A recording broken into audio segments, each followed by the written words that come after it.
All right. So I've been hearing about this video. I'm gonna wait till we get a few people in here. Hopefully we get at least like 10 people, maybe. But I've been hearing about this video and I finally saw it today. And yeah, I got some opinions about it. You know, some people might not like it. Some people might, they might not like my opinion.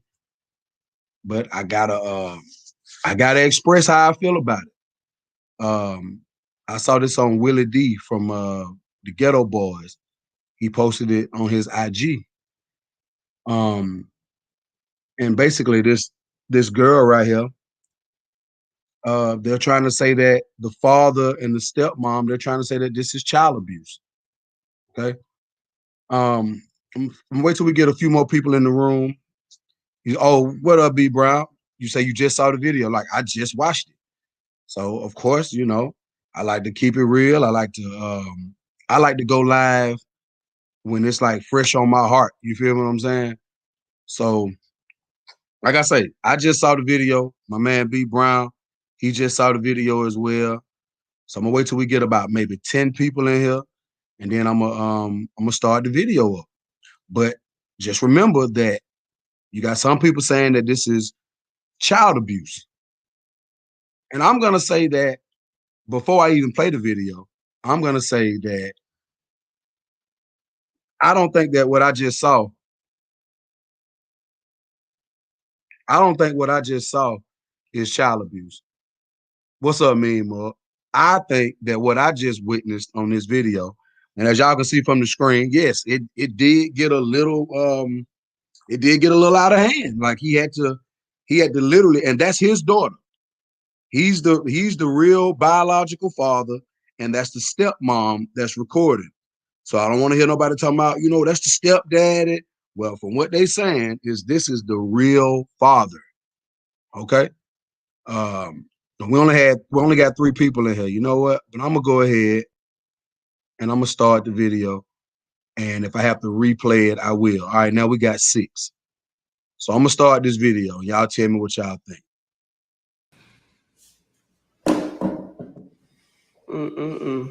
What else did she done lied about? The list goes on. I know. I don't even like. Oh, why don't we talk about recent events? Did you just steal the phone? Whose phone did? Now, I don't know how old this girl is, but they already saying that she stole somebody's phone. Theft, things that will get you locked up. Okay? So make sure we all paying attention to everything that the father is saying. You steal? No. You didn't steal Auntie Miriam's phone. You stole her dead aunt's phone, right? I didn't know that. Didn't You stole your dead aunt's cell phone. Brother Zeke, what up? Jeff Thomas, what up? You stole your dead aunt's cell phone. KD, what up? Y'all watch this now. I'm just seeing it, right? Like, I just watched this. matter whose phone it was? Was it yours? So why'd you take it? Why'd you take it? I was trying to text people. She was trying to text people. So in order for her to text people, she stole her dead aunt's phone. No respect at all. Oh. So that justifies you stealing it? Yeah? It's okay to steal somebody's phone because you want to text people? No. Right. So admit that you did something wrong. I already told them I did that. Everybody knows that I took the phone. Trinity, we doing shit right now. This is a whole live, so the whole world can see. So you're gonna redo it. Right. You're going to redo it. You're going to tell everybody what you did. You want to go out here and you want to steal and all of this, then this is what needs to happen. You will be embarrassed. Children, y'all all about social media these days. Get embarrassed on goddamn social media. Come on. Who's Mary? Auntie. Your auntie? Does she love you? Get your hands away from your face. Has she treated you with respect? Get your hands away from your face. Okay, I'm sorry. The auntie that she stole from, she has a dead aunt.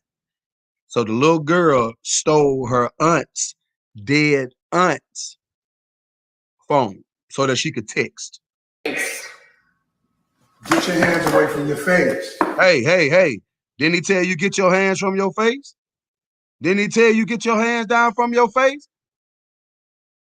Now, some people will say, oh, that's child abuse. Well, I think we all got some abusing when we was a child around here.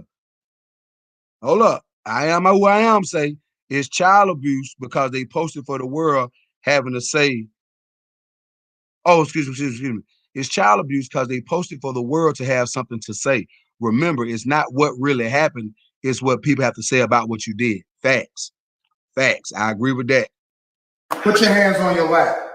Put your hands on your lap. Why did he have to tell you to put your hands on your laps more than once? So that's what's wrong with kids, bro. Kids ain't got no respect at home. What's up, Kiki Monroe? They ain't got no respect in the house. And then they go out here in the street and they think that nobody can tell them what to do. They don't respect authority. But let's proceed. He told you, put your damn hands on your lap. Sit down. Sit your ass down. Sit down. Stop fucking lying. How about you stop doing See, that's what I don't like. I don't like that lying. I can't stand a liar. Don't sit there and lie to my face, bro. that? Nobody's lying. Little ass girl.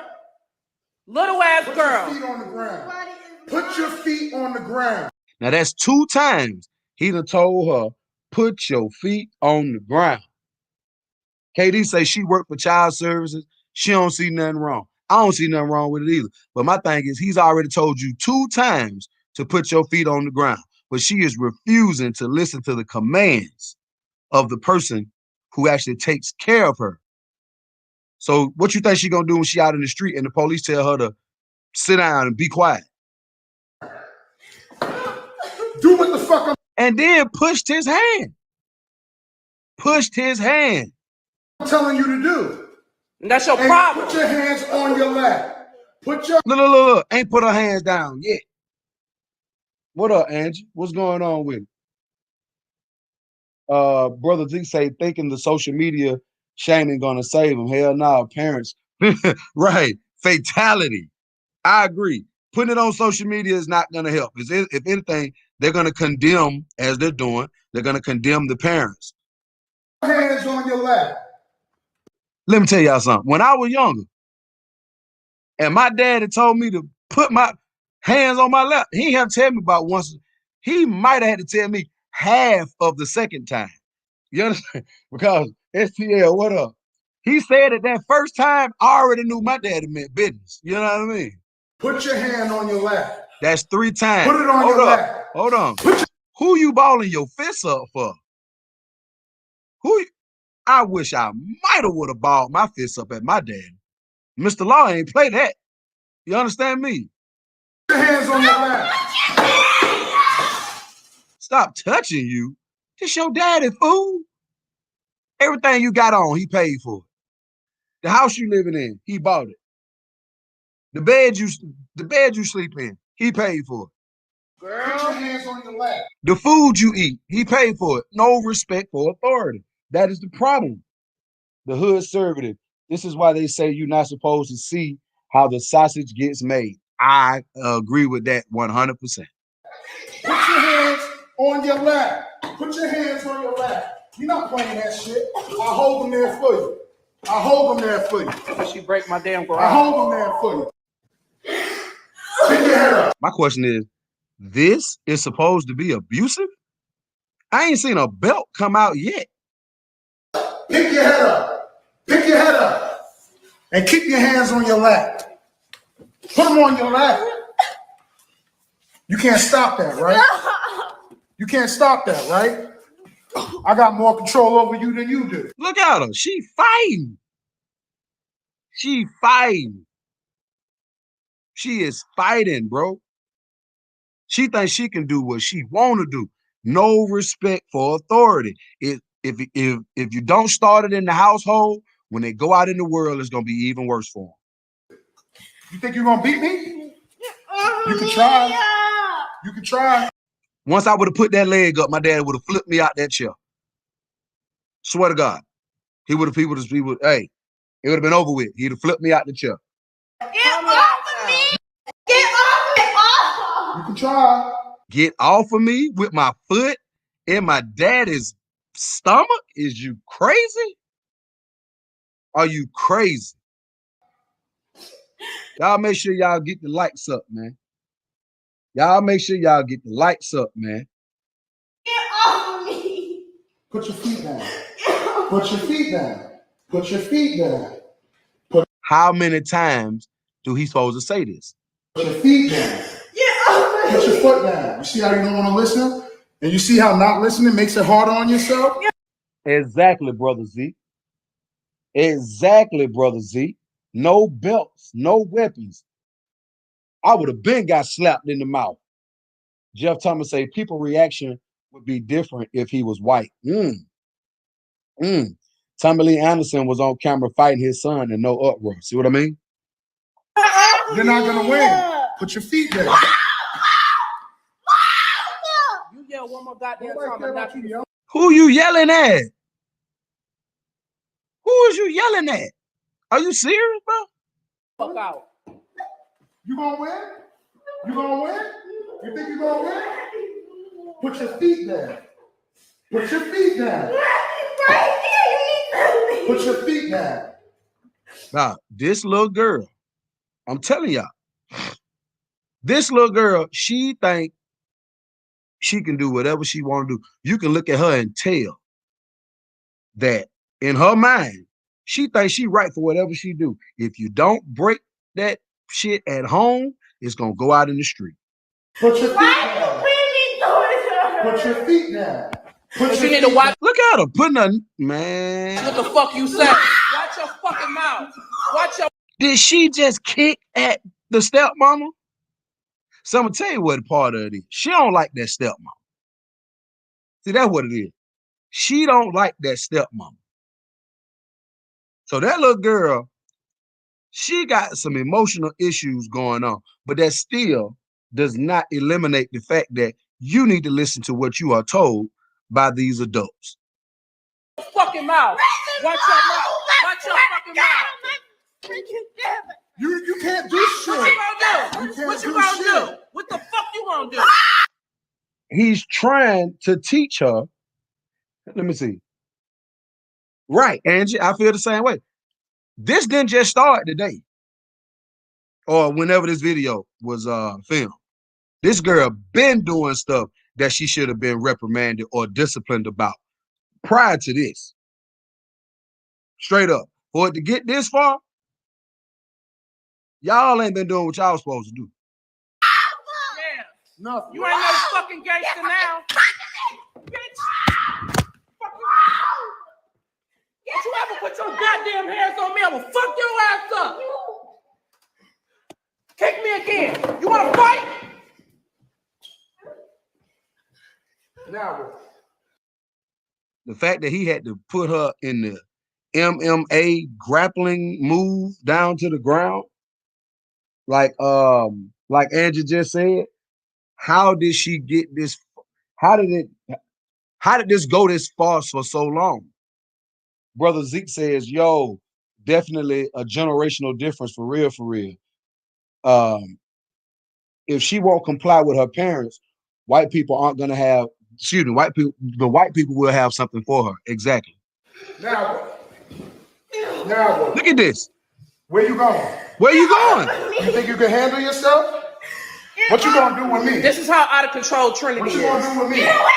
Trinity should have been getting her ass whooped. Y'all done let Trinity done been doing this shit too long. This is how out of control she is. Ain't no telling what she doing. Probably out drinking, smoking, having sex, everything. But you grown. But you grown. She thought she was finna put him in one. She put her legs out like she was finna do some UFC shit on him. But you grown. I'll go to jail about you. Now you heard what he said. He love his daughter that much, he'll go to jail for her. He'll go to jail about her. To make her understand that that the world is not yours. That you cannot go around here just doing whatever you want to do. You heard what the daddy said. I'll go to jail about you. Straight up. You see that? What you gonna do when a man do this? You think you can handle yourself out here in these streets? It's cool to run away? It's cool to run away? And she been running away. And to say this child ain't gonna have much of a life. I agree. Because guarantee she's gonna run away again, but she's gonna meet the wrong dude. She gonna meet the wrong dude. I'm telling you now. Yeah, breathe. Breathe. Breathe. Breathe. Breathe. Breathe. What you gonna do? What you gonna do? You can't go nowhere, right? Would you rather be somebody else? Would you rather be somebody else? Huh? No. So why are you running away? Because what? Because you can handle yourself? She swear her life is so hard. I want to know what is so wrong in her life that she is acting this way. I mean, the way she fighting like she just got the word, like they look like they probably got a nice house. And I'm just judging from the garage.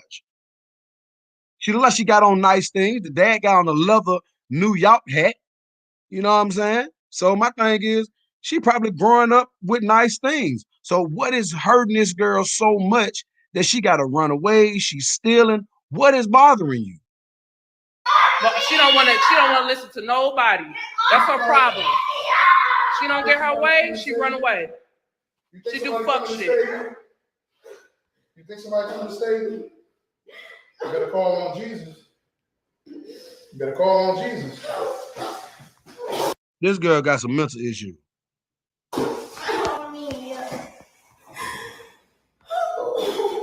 That's how it feels. When you can't do nothing about it, but sit there and take it. You want that feeling coming from another man? So why the fuck are you running away? Why are you talking to random people on the internet that you don't fucking know? I sent a little nigga in your inbox, and I was about to have your ass set up, and I was gonna come out with the pistol and tie your ass up and throw you in the trunk, and you wake up in the motherfucking hotel room wondering where the fuck you at. So Right. Where's her real mama at? Where's she at? oh, you don't like my sweat? You don't like my sweat? You think you can handle yourself? No. You can't even get yourself, so why the fuck are you running away? Why are you disrespecting people that take care of you? Why are you disrespecting people that take care of you? Why are you disrespecting? You heard him? Why are you disrespecting the people who take care of you? That's what's wrong with these children, man. You disrespecting the same people that make sure you eat, make sure you got somewhere to sleep, make sure you got clothes and shoes and just all kind of stuff. Some people don't have that with their real parents. Some people don't even have that, bro. People that take care of you. You can't do shit for yourself. She got on Air Max 95s. Seems like she come from a house where, you know, and I know it's not all about, you know, what you can give them, but at the same time, this girl don't look like she come from a bad household. Like I said, it's just my perception. You can't do shit. You are though. You see how that feels? When you can't even control yourself, as hard as you want to be, you can't do shit. You can't do shit. Just sit there and take it. To be honest, this right here is tough love. She needs to humble herself. Realize you are not as strong as you think you are. You're not grown. Understand that the stuff you're doing, you better be glad it's him doing it versus some other man that definitely wants something else from you. You can't do shit, but sit there and take it. Yeah, just breathe. Take deep breaths. Nah, that's how I feel when I ask you to do the right thing, and you don't want to listen. Trinity, wake up. Wake the fuck up. You see how hurt you feel? All she gotta do is calm You see down. how helpless you feel because you can't All she gotta do is just calm down. do shit because you can't make a choice for me. You can't make me do right. Exactly. Hood servant. What he said. Exactly. You can't make me get up. I can't make you listen. But I can show you why the fuck you need to listen. Yeah, breathe. Breathe. And sit there and take it, because ain't nothing else you can do. Get off me. No. Get off me. No, you're not gonna have your way. Stuff don't happen when you want it to. Again, what he teaching right here is you're gonna have to learn some respect at home before you get out here in this street where they don't respect you at all. Wow. Daddy, get off of me, please. Why? Because what? It hurts. Because she want her way, and that's the problem. She want her way. She think it's supposed to happen when she wanted to happen, how she wanted to happen, and where she wanted to happen. And that ain't how life is, bro. I don't nothing hurt. My way to I applaud this father for what he did. you know. Yes, it is my arm. Please get off of me. You can't move, right? You see how ain't nobody in here? We in a motherfucking garage. You lucky you in mine. Because somebody else would have been had their way with you, little girl. Now, when I let your ass up, you sit in that motherfucking seat. I don't think this is gonna go good because this video got another 8 minutes, another 7 minutes left. Something else finna transpire. I didn't even get to the whole 15 minutes, y'all. With your feet on the ground and your hands in the lap. Or you're going to be back in the same fucking position. Now, sit in that fucking chair. Sit in that chair. See, 2 times he's still telling her she don't listen to commands, bro. And don't listen and see what happened. Don't listen and see what happened. Sit down in that chair. He's told her, see, God, this right here is what I'm talking about. She won't listen to regular commands. So what do you think is going to happen if she's ever out and about in the street and the police, somebody of real authority, tries to tell her what to do? She's not going to listen.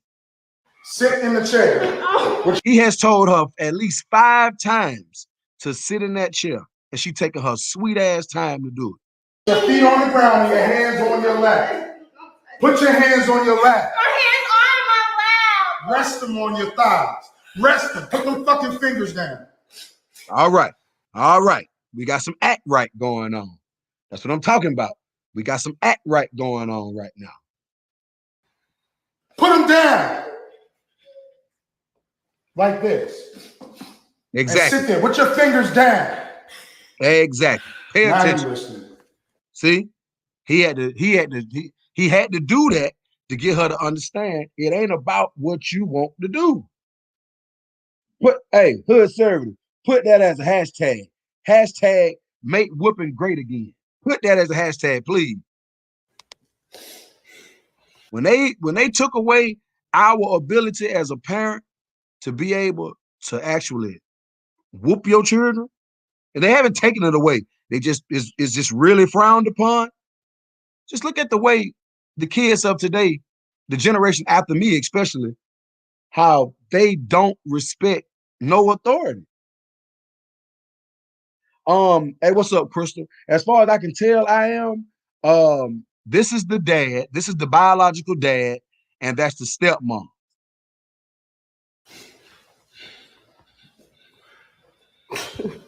But they say, spare the rod, spoil the child. And that's why she get kicked out of everywhere she go. I killed somebody by mine.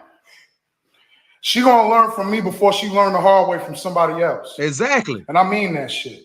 And my question is, what's wrong with that? What's wrong with that?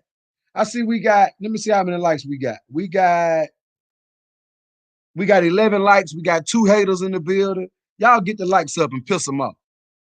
Get the likes up and piss them off. What's up, Shantae Monique?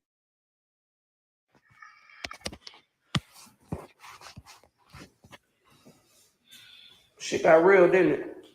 Oh, yeah. So anybody else? Anybody got questions? I ain't even looked at all these damn people. I don't even know what y'all talking about, what y'all saying. Who gives a fuck? Because they Thank you, Dad. Thanks. Glad you said it before I could. They don't give a fuck about you like I do. You could be in a house with 3 niggas you don't know going to smoke. 1 sitting on your chest and 2 holding your legs. And the 4th nigga coming in the room fucking you with your stupid ass.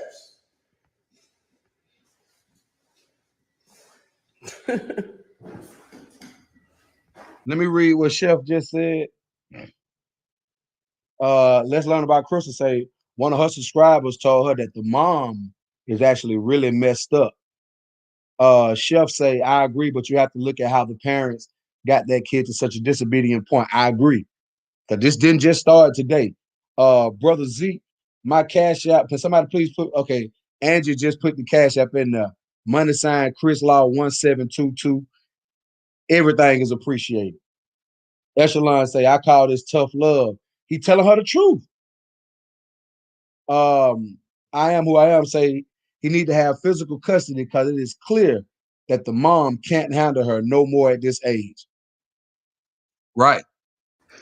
Shit don't make no fucking sense that we had to go this far. Because you can't act like a fucking human. Put them hands on your thighs. Hey, put them on your thigh now. So I'm telling y'all, she don't like that stepmom. That's what it is. She don't like that stepmom. Now see the stepmama is antagonizing the situation. She is. She's definitely antagonizing the situation. But hey, it is what it is, bro. Hold up, Shantae Monique. You say you disagree. I'm gonna drop the link once this video is over. I pray you come up and explain. Anybody can come up, but I pray you come up and explain as to why you disagree. Please do. Okay, come on now. He ain't have to hit him with it in the background. He tripping. He tripping. Okay, Crystal say she coming up. Soon the video over, I'm gonna post the link. Hold up. Bow, bow. Ooh. Oh God. And to those of y'all, if she told y'all, you told people that I abused you. No, I didn't say that. You didn't say that? What did you say? I said that my aunties hit me. But you didn't tell people I abused you? Because that's what I heard from one of your friends. No, I didn't.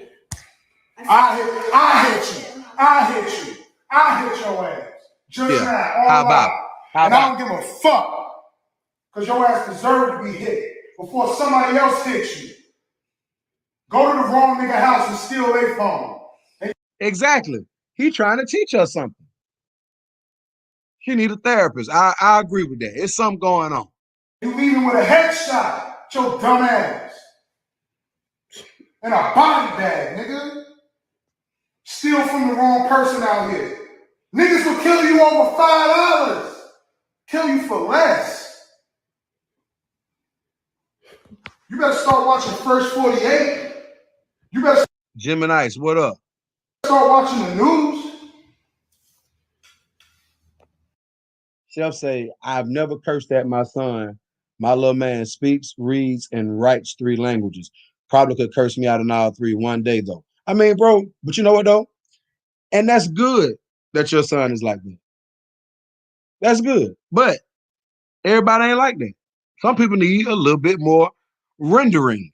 You know what I mean? I had to go get this little Warren, what up? Shout out to Mr. Zeke for the donation, man. I appreciate that. motherfucker from the trap. She don't even know where she at. Soon as I seen that shit, I knew it was a trap. I got my work clothes on. They think I'm a white collar nigga pulling with a big ass truck with about 5 cop cars. Everybody got their camera out. Niggas think I'm snitching. I bet you I went back there with my strap today, street clothes and everything, nigga. I don't play that shit. I do what the fuck I gotta do for my daughter, and I don't give a fuck what nobody got to say about it. Collateral damage or not. Sound like a man who just want to make sure that his child is okay. That would have sounded like to me. And sometimes that tough love is needed. Should have been smarter. Don't shit where you eat, nigga. She done took a lot of shits. Don't even know where to fucking put her at. You a fucking liability, Trinity. A liability. Manhandled her. So are we gonna disregard what she was doing? Viper Sniper, what up? You said why embarrass her? She embarrassing herself. She embarrassing herself. She embarrassing them as parents. See, we got to stop as people. We have to stop always looking for an excuse when something happens. Sometimes let's find out, okay, like this little girl is stealing, sneaking out the crib, running away. Come on, man. Nobody could trust you. So I take it y'all didn't get whoopings as a child. Y'all didn't get whoopings as a child. Okay. Nobody. I ain't see no belt came out. That man, he gave out orders more than once. Sometimes in some of these cases, he said it 4, 5, 6 times. Nobody can guide you. You can't even guide yourself, but you think you can. Can't nobody take you because they scared about what you're going to do in their spot. You can't even pay for your own spot. You don't know how to hustle. You don't know how to get money without stealing it. Or busting it wide open. Oh. You ain't got. Oh. So she around here busting it open. Wait a minute. You say you didn't get no whoopings growing up, Shantae Monique? Okay, I guess. I guess that what made you perfect. I guess. Don't hustle. Where that little girl at who was selling rocks with the googly eyes for $1 in the neighborhood? That was a smart hustle. People see you trying to help yourself and they don't mind helping you. But stealing, shitting on opportunities, that ain't the way to go. Well, you got 150 views, girl. Make sure you save that motherfucker too. I don't know how to do all that, so you gonna have to do it. Oh, it ain't Facebook. Damn. I guess it gotta be live. Girl ain't. I hope somebody's This girl ain't got no respect, period. screen recording this shit. I'm sure they are. They missed all the good shit. I'll do it again. You want me to do it again? You want me to do it again?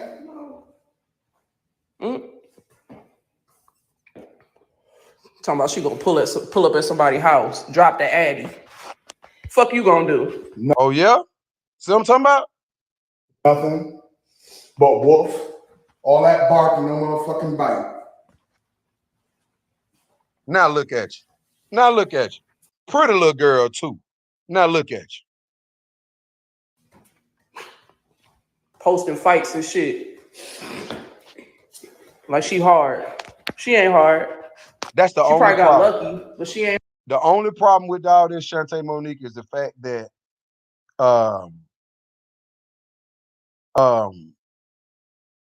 they showed it. Other than that, I don't see nothing wrong. Hard. She a little baby. She a little girl. Don't even know any better. She wanna now y'all see how she just balled up that fist. She wanna fight that stepmama. She don't like her. That's what the problem is. She don't like that stepmama. See how she's shaking? See how she's shaking and balling up that fist?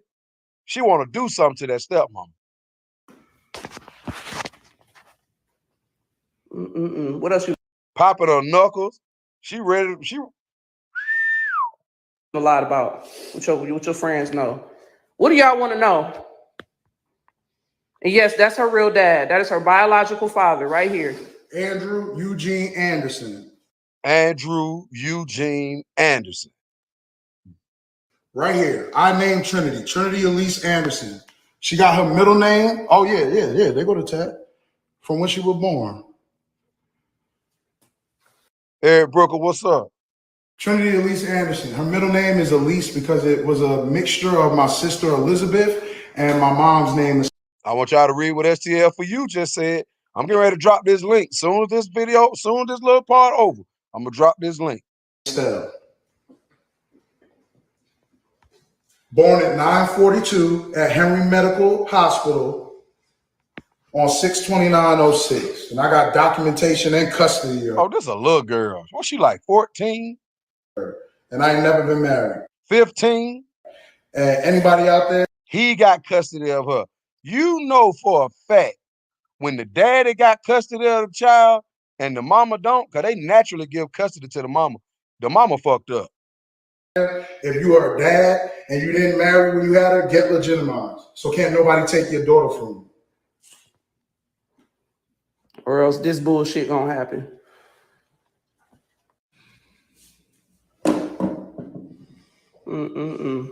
What else did she done lied about? Cause I want. God, the list goes on. I know. I don't even like. Oh, why don't we talk about recent events? Did you just steal the phone? Oh, I'm sorry. Hold up, y'all. Whose phone did you steal? Put your hand on your lap. I made a mistake. Put it on your lap. Push the Elise Anderson. Her middle name is Elise because it was a mixture of my sister Elizabeth and my mom's name Estelle. Born at 9:42 at Henry Medical Hospital on 6/29/06. And I got documentation and custody of her. And I ain't never been married. And anybody out there, if you are a dad and you didn't marry when you had her, get legitimized. So can't nobody take your daughter from you. Or else this bullshit gonna happen.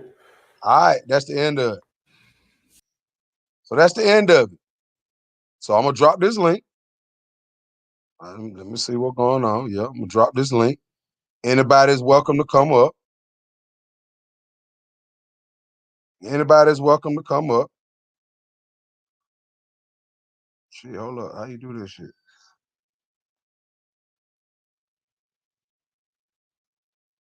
Hold on, I'm trying to drop the link, y'all.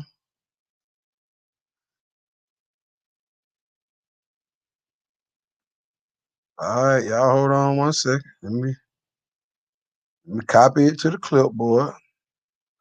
I ain't got my mouse. That's what it is.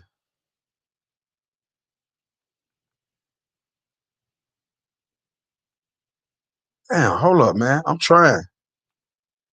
Copy the clipboard. Copy. Okay, shit. I was doing the shit last night.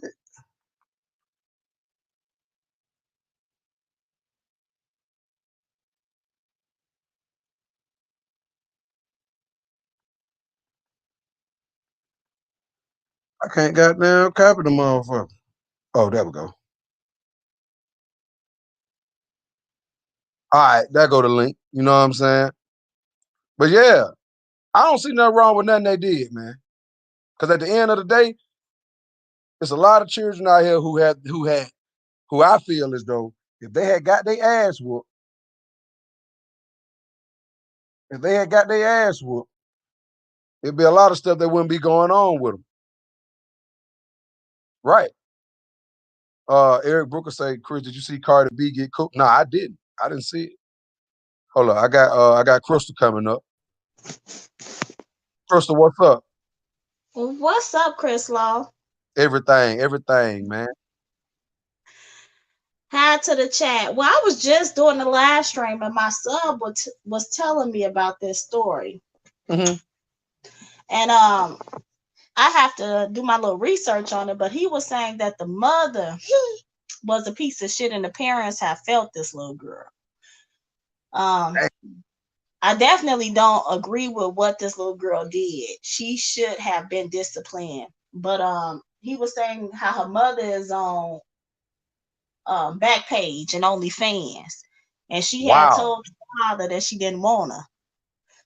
So a lot of things has happened to this little girl. So I don't know. So the little girl is hurt. Yeah. And that's understandable if she's hurt. What's up, I am? That's understandable. That's understandable if in fact she's hurt. And it's a lot of stuff that's going on out here, But when she get out in the street, the police ain't gonna give a damn about that, man. They ain't gonna give a shit about that. I agree with Anderson. Yeah, go ahead. I'm sorry. No, I was just saying I agree. That was all. No, I want to hear what you got to say more. What's up, SPL? No, that was it. He was just saying that the parents failed. I don't know much about this story. The first time I heard about it was today. Supposedly the stepmom was rough to her and her mom. So, uh, I don't know about it. What's going on? I am SCL. What's up? What's going on, bro? What you got for me? Yeah, I would say the only abuse would be, like I said, that he put it out for the world to see because this could follow her for the rest of her life. What I think is, I don't know how long you said when dad said he got custody, so I don't know how long he got custody. If he had custody for a long time, then as you say, yeah, I can see the discord between her and her stepmom. So maybe she do miss her mom. You know what I'm saying? I think that we don't understand that when these kids go through a separation of the household where the dad is one place, the mom is one place, whoever has the other kid, sometimes that kid, or majority of the time, that kid misses the other parent. And I feel like that's why we got to start looking into having 50-50 custody or looking into parents staying together a lot longer for their kids because you being a father for just 2 weekends out the month for 8 days out of the, 8 days out of the month or even 4 is not you really being an influence on your child. And so since the role was reversed and the father got the custody, maybe these little girls miss her mom. Like, yes, you got a stepmom there, and don't get me wrong, step parents can be great on both sides, mom and dad, but you as a child, you're gonna miss the person that made you. She's gonna miss the mom, the person that looks like her, the person that she can relate to the most. And so I think he should have did this behind scene and then took her to a therapist. And that's one thing in the Black community is we don't believe in going to therapy for our issues and all of our issues. And I think this little girl needs some therapy to talk about her issues, and she needs to have a therapy session as she goes on the process with that stepmom. Because for some reason, either she dislike her because she's with the dad and her mom not, or she dislike her because of however she runs her household, or maybe she dislike her because she feel like the stepmom took her dad from her mom. So it's a lot of things that she's going through, and since we don't allow our kids to speak openly and freely to say how they really feel, she probably got all that bottled up.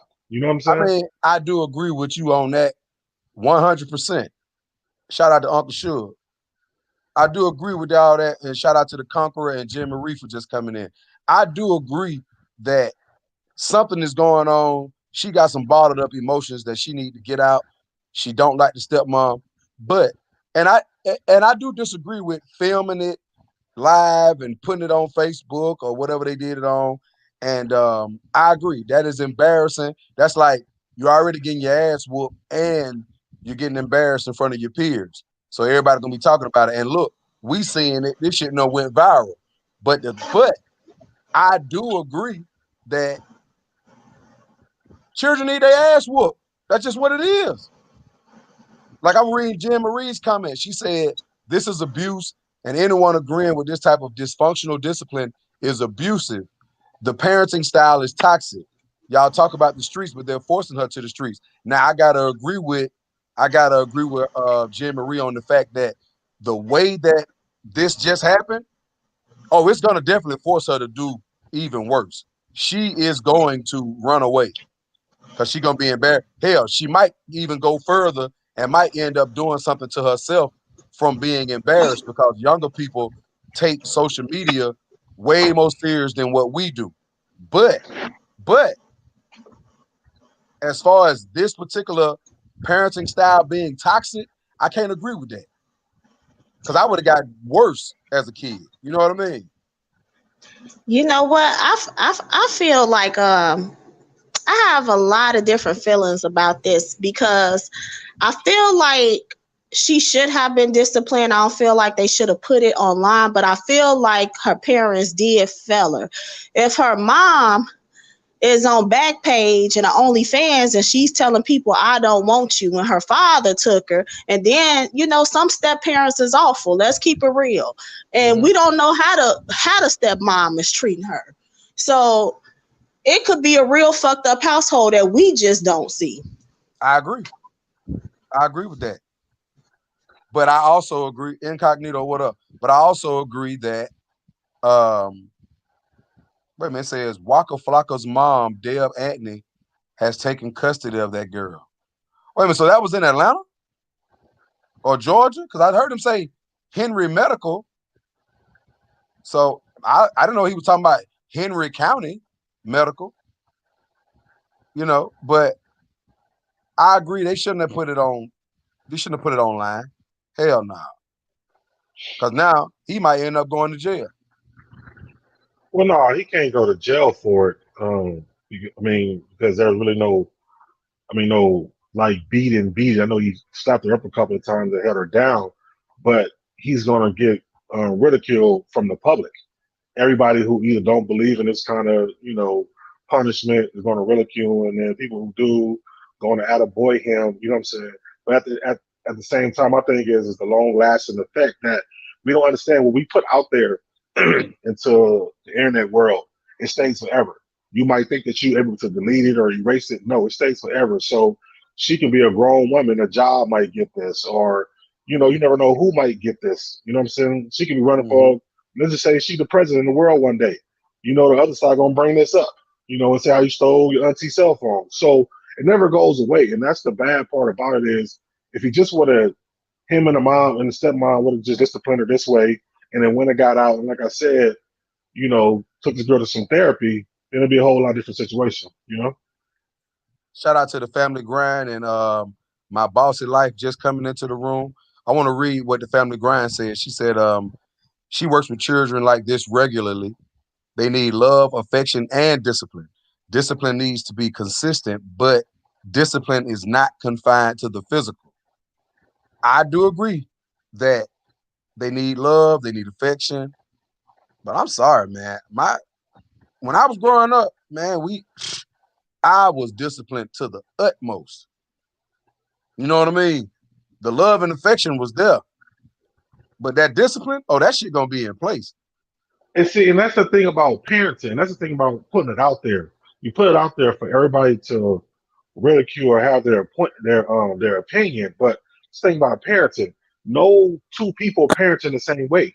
Matter of fact, even a lot of times the mom and dad don't even parent the same way. So a lot of people coming and saying what's too much and what's too less and what's not enough. You don't understand the child, the situation, the household, whatever. Just because you wasn't put in a corner and got time out or things taken or on punishment. Like for me, I got one whooping in my life. I got a lot of punishments. I was on punishment for like a whole month. And to me, that shit is worse than a whooping. I'd rather say shit beat me and let me hurt for the 5 minutes that shit sting where I can go outside in 30 minutes instead of being on punishment. And you got to watch your friends outside and doing type of shit. So I guess it just depends on your household and how you was brought up, but no one way. Now, I'm not saying that you should be beating your kid where they got bruises and black eyes and, like I done seen friends get beat with water hoses and broomsticks and shit. You know what I'm saying? Mm-hmm. But now they, police officers and lawyers. So maybe they needed that broomstick. But for me, that wouldn't have worked for me as a child. I probably would have rebelled against that. But it all just depends on the child and the parenting. And let's be true, like, we need more parenting classes. You got a lot of kids raising kids. The way he sounds. But now I want to disagree with the fact of parenting classes. Now I don't know exactly how old you are, but I know from my generation, my mom and dad ain't had no goddamn parenting classes. I want to welcome 44 up to the panel as well. I want to make sure Crystal gets a chance to speak when she wants to, so I'm not gonna be long-winded. But parenting classes for these people, because just like you said, kids are having kids these days. Like you be walking around here and chick be 31 years old and she already a damn grandmama. You know what I mean? So right, and that's what I was alluding to. Not the older generation, but I'm talking about more now, like the young parents that are coming up. And a lot of the times, you have it where they just fucking. They didn't go into this like, oh, we lovey-dovey, let's make a family, let's have kids, let's be together. No, they just start fucking. She kept the kid. Dad got to be a father when he don't want to, and all that. And then let's be honest, if you're not being taught how to be a parent, then how you gonna be a parent to your child? You feel what I'm saying? So you learn on the fly. So you don't know all the techniques or how to speak, how to act. You just going off on how you was taught. So if you was in a so-called dysfunctional or get your ass beat home or however, that's how you got to parent too, right? Majority of the time. I want to read this right here. It say, a man sitting his grown butt on his daughter's chest with his genitals in her face and dragging her around is abuse. From what I saw, I'm sorry. I ain't see nothing abusive in the video. 44, what you got for me? Hey, yo, what up, Chris? What's happening with it? Shit, man. What's up, everybody on the panel, man? Nah, I just, What's something going on, real bro? quick or whatever. But I didn't see anything as far as abusive or whatever in the video. You know what I'm saying? Like everybody been saying, like the guy on the panel. So just putting it out there, I would say, it's gonna come with the bullshit. You know what I'm saying? And I think that's gonna take a toll on her more than just him doing it in the privacy of the home. You get what I mean? But as far as it getting to this point, we don't, there's no book to being a parent. There's no manual to how to be a parent. That ain't. You know what you know. Sometimes you take what you've been taught or what you've been through in your life, and you kind of take that with you. But there's no manual to it, and we all know that. So for the people that say, You got to learn as you go. what's that? No, so you got to learn as you go. Exactly. So the thing about it is what's so fucked up nowadays is people don't understand that this era that we're living in, this whole social media era, they are so addicted to this bullshit. I'm telling you, it's these kids are addicted to that shit. And sometimes, man, and I think what happened was she got her phone took. She went and stole a phone so she can use the Wi-Fi. Because you can as long as you're on Wi-Fi, you can still get on the apps. You know Exactly. Regardless if your phone is on or off, it don't matter.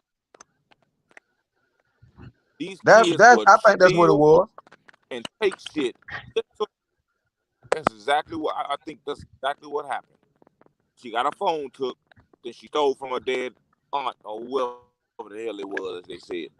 And I think that's what it is, man. People are addicted to this social media, and it's making these kids, man, just say fuck it, no respect, no nothing. And one thing I live by is I don't give a fuck who you is. And I had wrote in the chat earlier, I said the stepmom, whether anybody like the stepmom or whatever the case may be, if I'm with a chick, and you ain't gonna be whooping my kid's ass. You know what I'm saying? But So you say, wait a minute. So you saying that if you're with a chick, she can't touch your children? She can't touch them until me and her are married. Okay, cool. Understood. That's what I believe. Understood. We got Chef Orel and we got Jim Marie that just came up. What y'all got for me?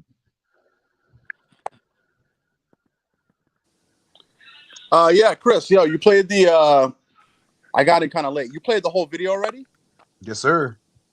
So you don't think it was a little out of place when he damn near had his junk on her face saying, I mean, I think the part with his I think the part with his junk was in her face. Obviously, he didn't do that intentionally.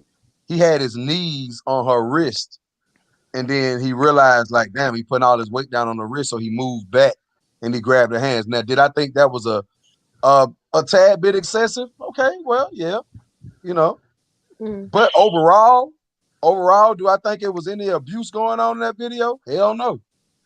I think it's a mixture of a lot of things. I think you know how they say never get high on your own supply? That works with anger as well, because some people can really work themselves up, especially with her demeanor, where she kind of seemed like really carefree about the whole scenario.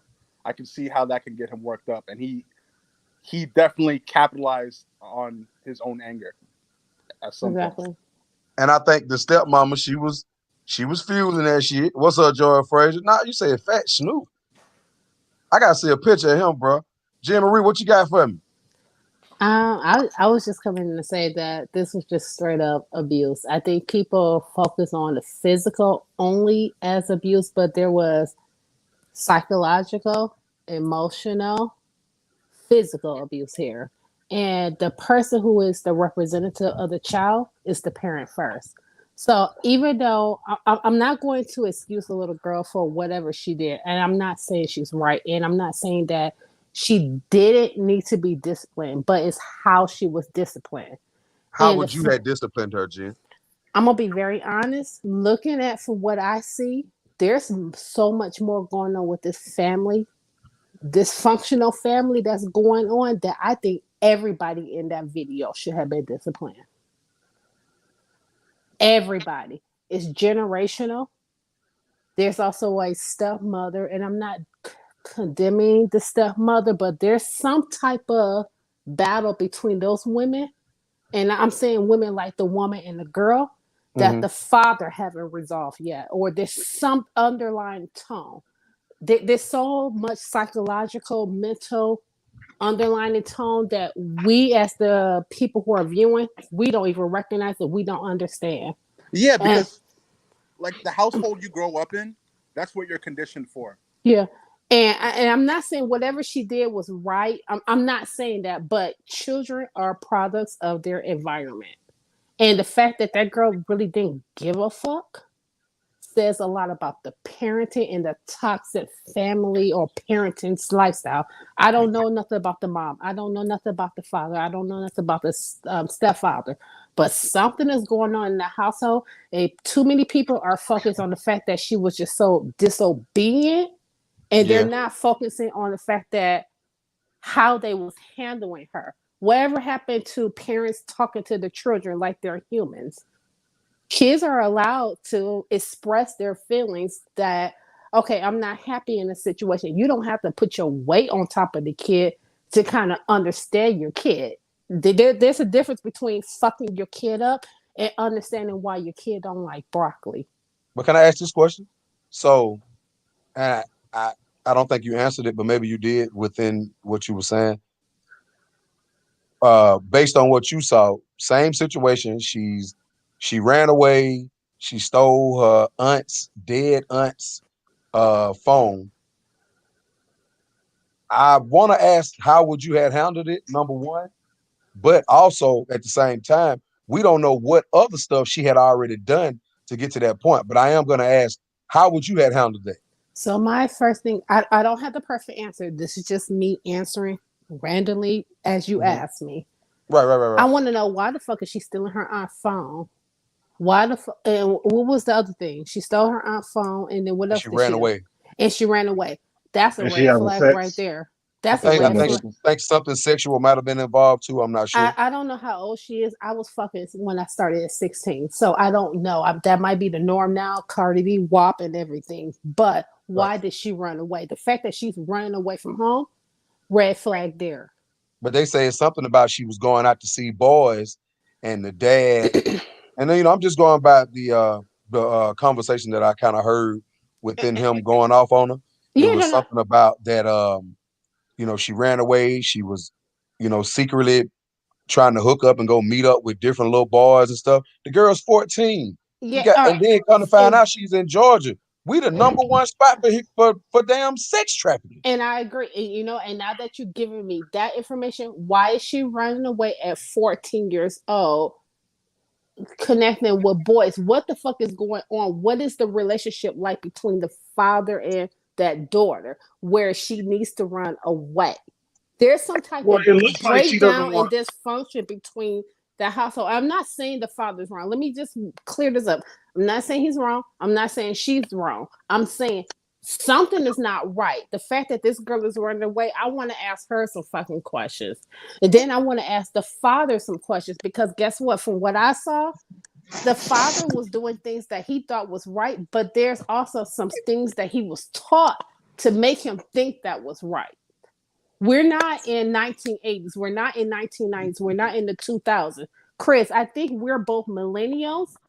We lived before cell phones, through the internet. We built the internet. These motherfuckers got the internet because of us. So we know what it's like. I'm sorry. What goes on in this house stays in this house is no longer what it is today. I agree with that. We're living in a different time. And I think a lot of parents, I'm not condemning all, but I think a lot of parents get stuck on what happened in their childhood, not recognizing that, hey, childhoods, they evolve, times evolve. We're not in the same what is it called, like century or time zone or whatever you want to call it. So But you gonna have to grow too. ass whoopings are needed. I'm They not are saying needed. I agree. Ass whoopings are needed, but guess what? The ass whoopings that some of our parents got in the 1940s, 60s, 70s with the blisters and the belt is not the same ass whoopings that you can give to your child today. And I agree with that. But because of that, I also feel as though once they started getting to the point where, you know, like children can call the police on you now and say, oh, my mom and dad, they whooped my ass, and the police come out and family services and all of that shit. But I feel as though by doing that, when they get out in the street as an adult, they don't respect authority. And I'm not going to disagree with you, but what I am going to say is this. The fact that the kids couldn't call the parents on their parents back in the 50s, 60s, and 70s is different from now. It means that our parenting style needs to change today. So what do you suggest? A nigga, you know, fucking kids. I'm just saying, if you can, wait a minute. So you say, whoa, time out. You say, so you don't have no children. Oh, I have a nephew. I don't know if that counts. That shit don't count. Well, see, then that's hard to. I know I'm nothing against you, Jen. I love you, but it's hard for you then to give. Who's that? Who's that? This I am. I just. It's kind of hard for you. Wait. Yeah, so it's kind of hard for you to. Huh? Give me a second. I would say it's kind of hard for you to give that kind of insight because you still have to ask the question of what would you do because you have no kids, and so it's easy. I told you. I did no, say it. But that's what I'm saying. You saying that you don't believe that either weapons or whatever today's society should be. I never said that. Okay, what did you say? Come up. I need Shug to come up. No, I never said that. Kids can get their ass whooped. I just think that the way that we discipline our kid kind of has to accustom to the society in which we live in. I'm sorry, but there's no standard. There's really no standard because we don't know what people are doing in their household. We're not flies to be in everybody's household. And I never said that either. Right, so we don't know how people are disciplining their kids. Like I said, the abuse that he did to her was she's gonna have to revisit this. Right. Over and over again for putting it out there. And that's bad. That's the bad part. That's the psychological abuse I'm talking about. That's the humiliation that I put out. Because she's 14 now. She might deal with that at 36. Yeah, because you know if he put out there, all her friends gonna see it. The ones who don't like her gonna see it.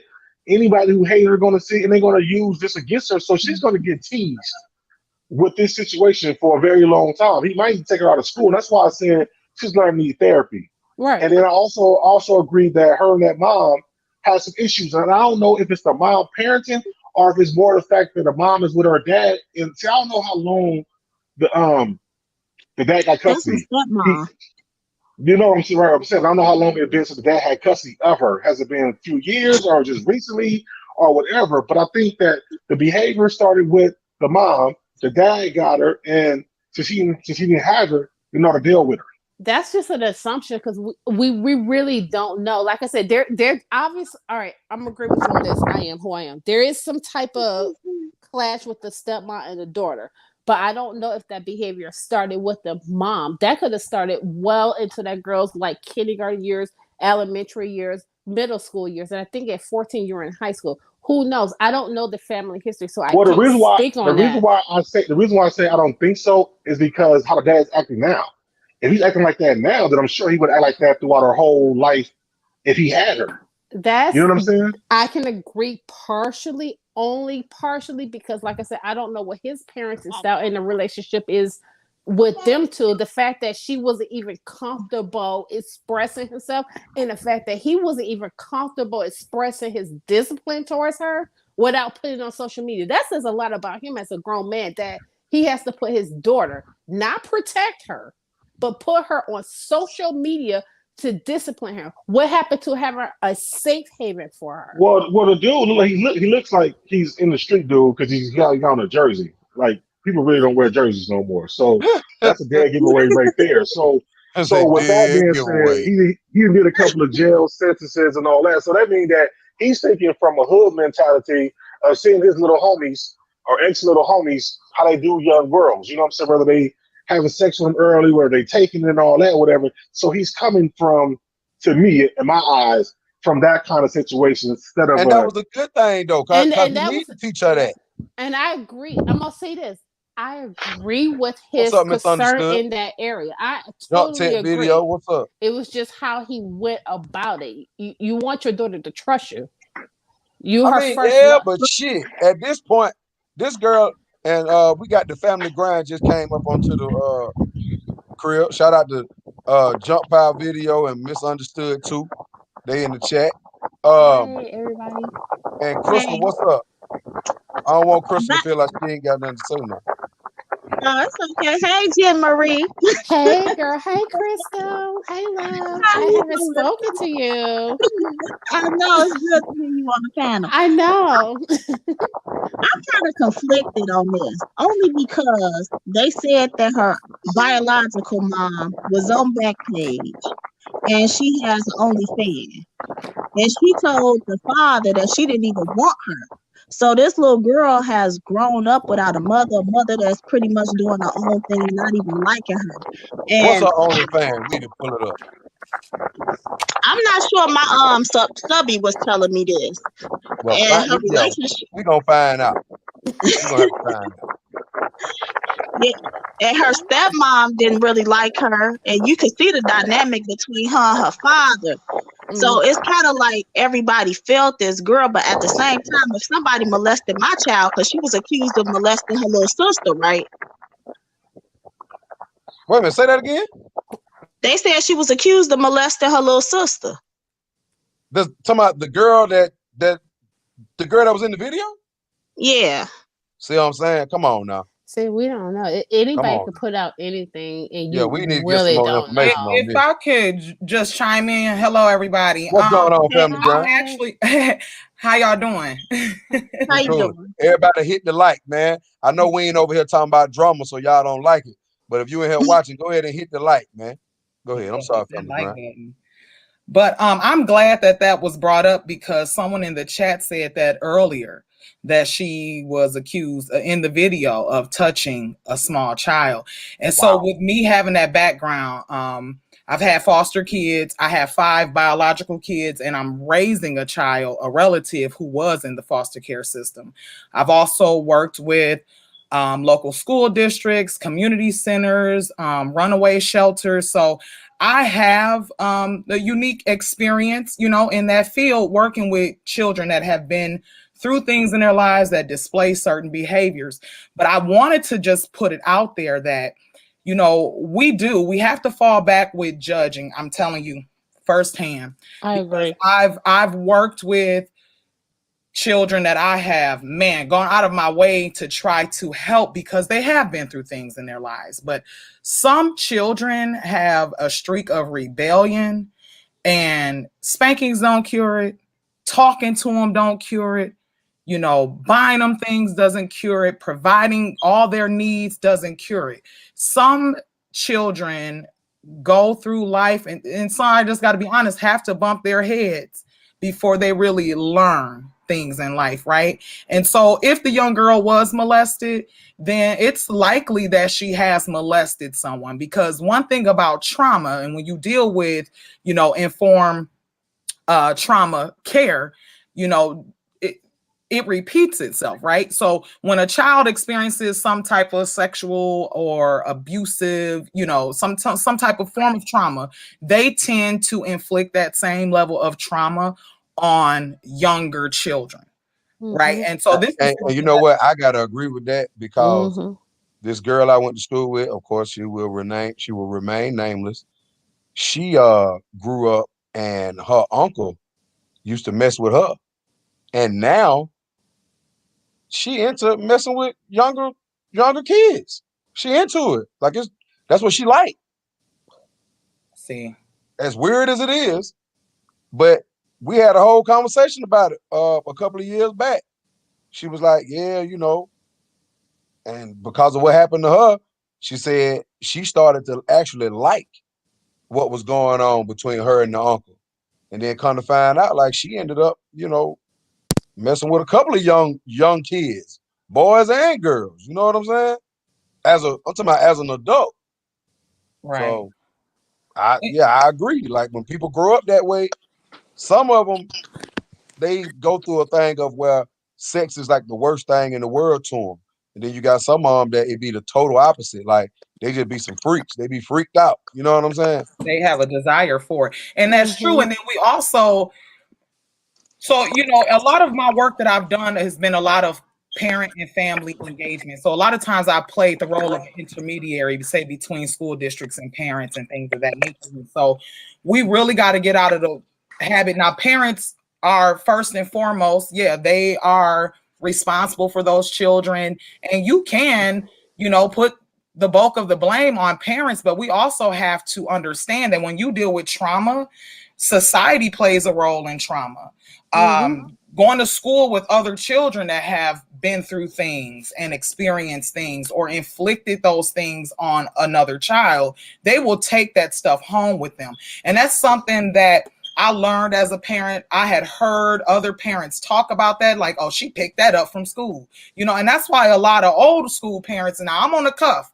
So I'm a millennial. I was born in 81, so I fall between millennial and Generation X. So I'm on the cuff of both generations, right? So I do have an older woman's type of, you know, swag and thought process with the way that I view things.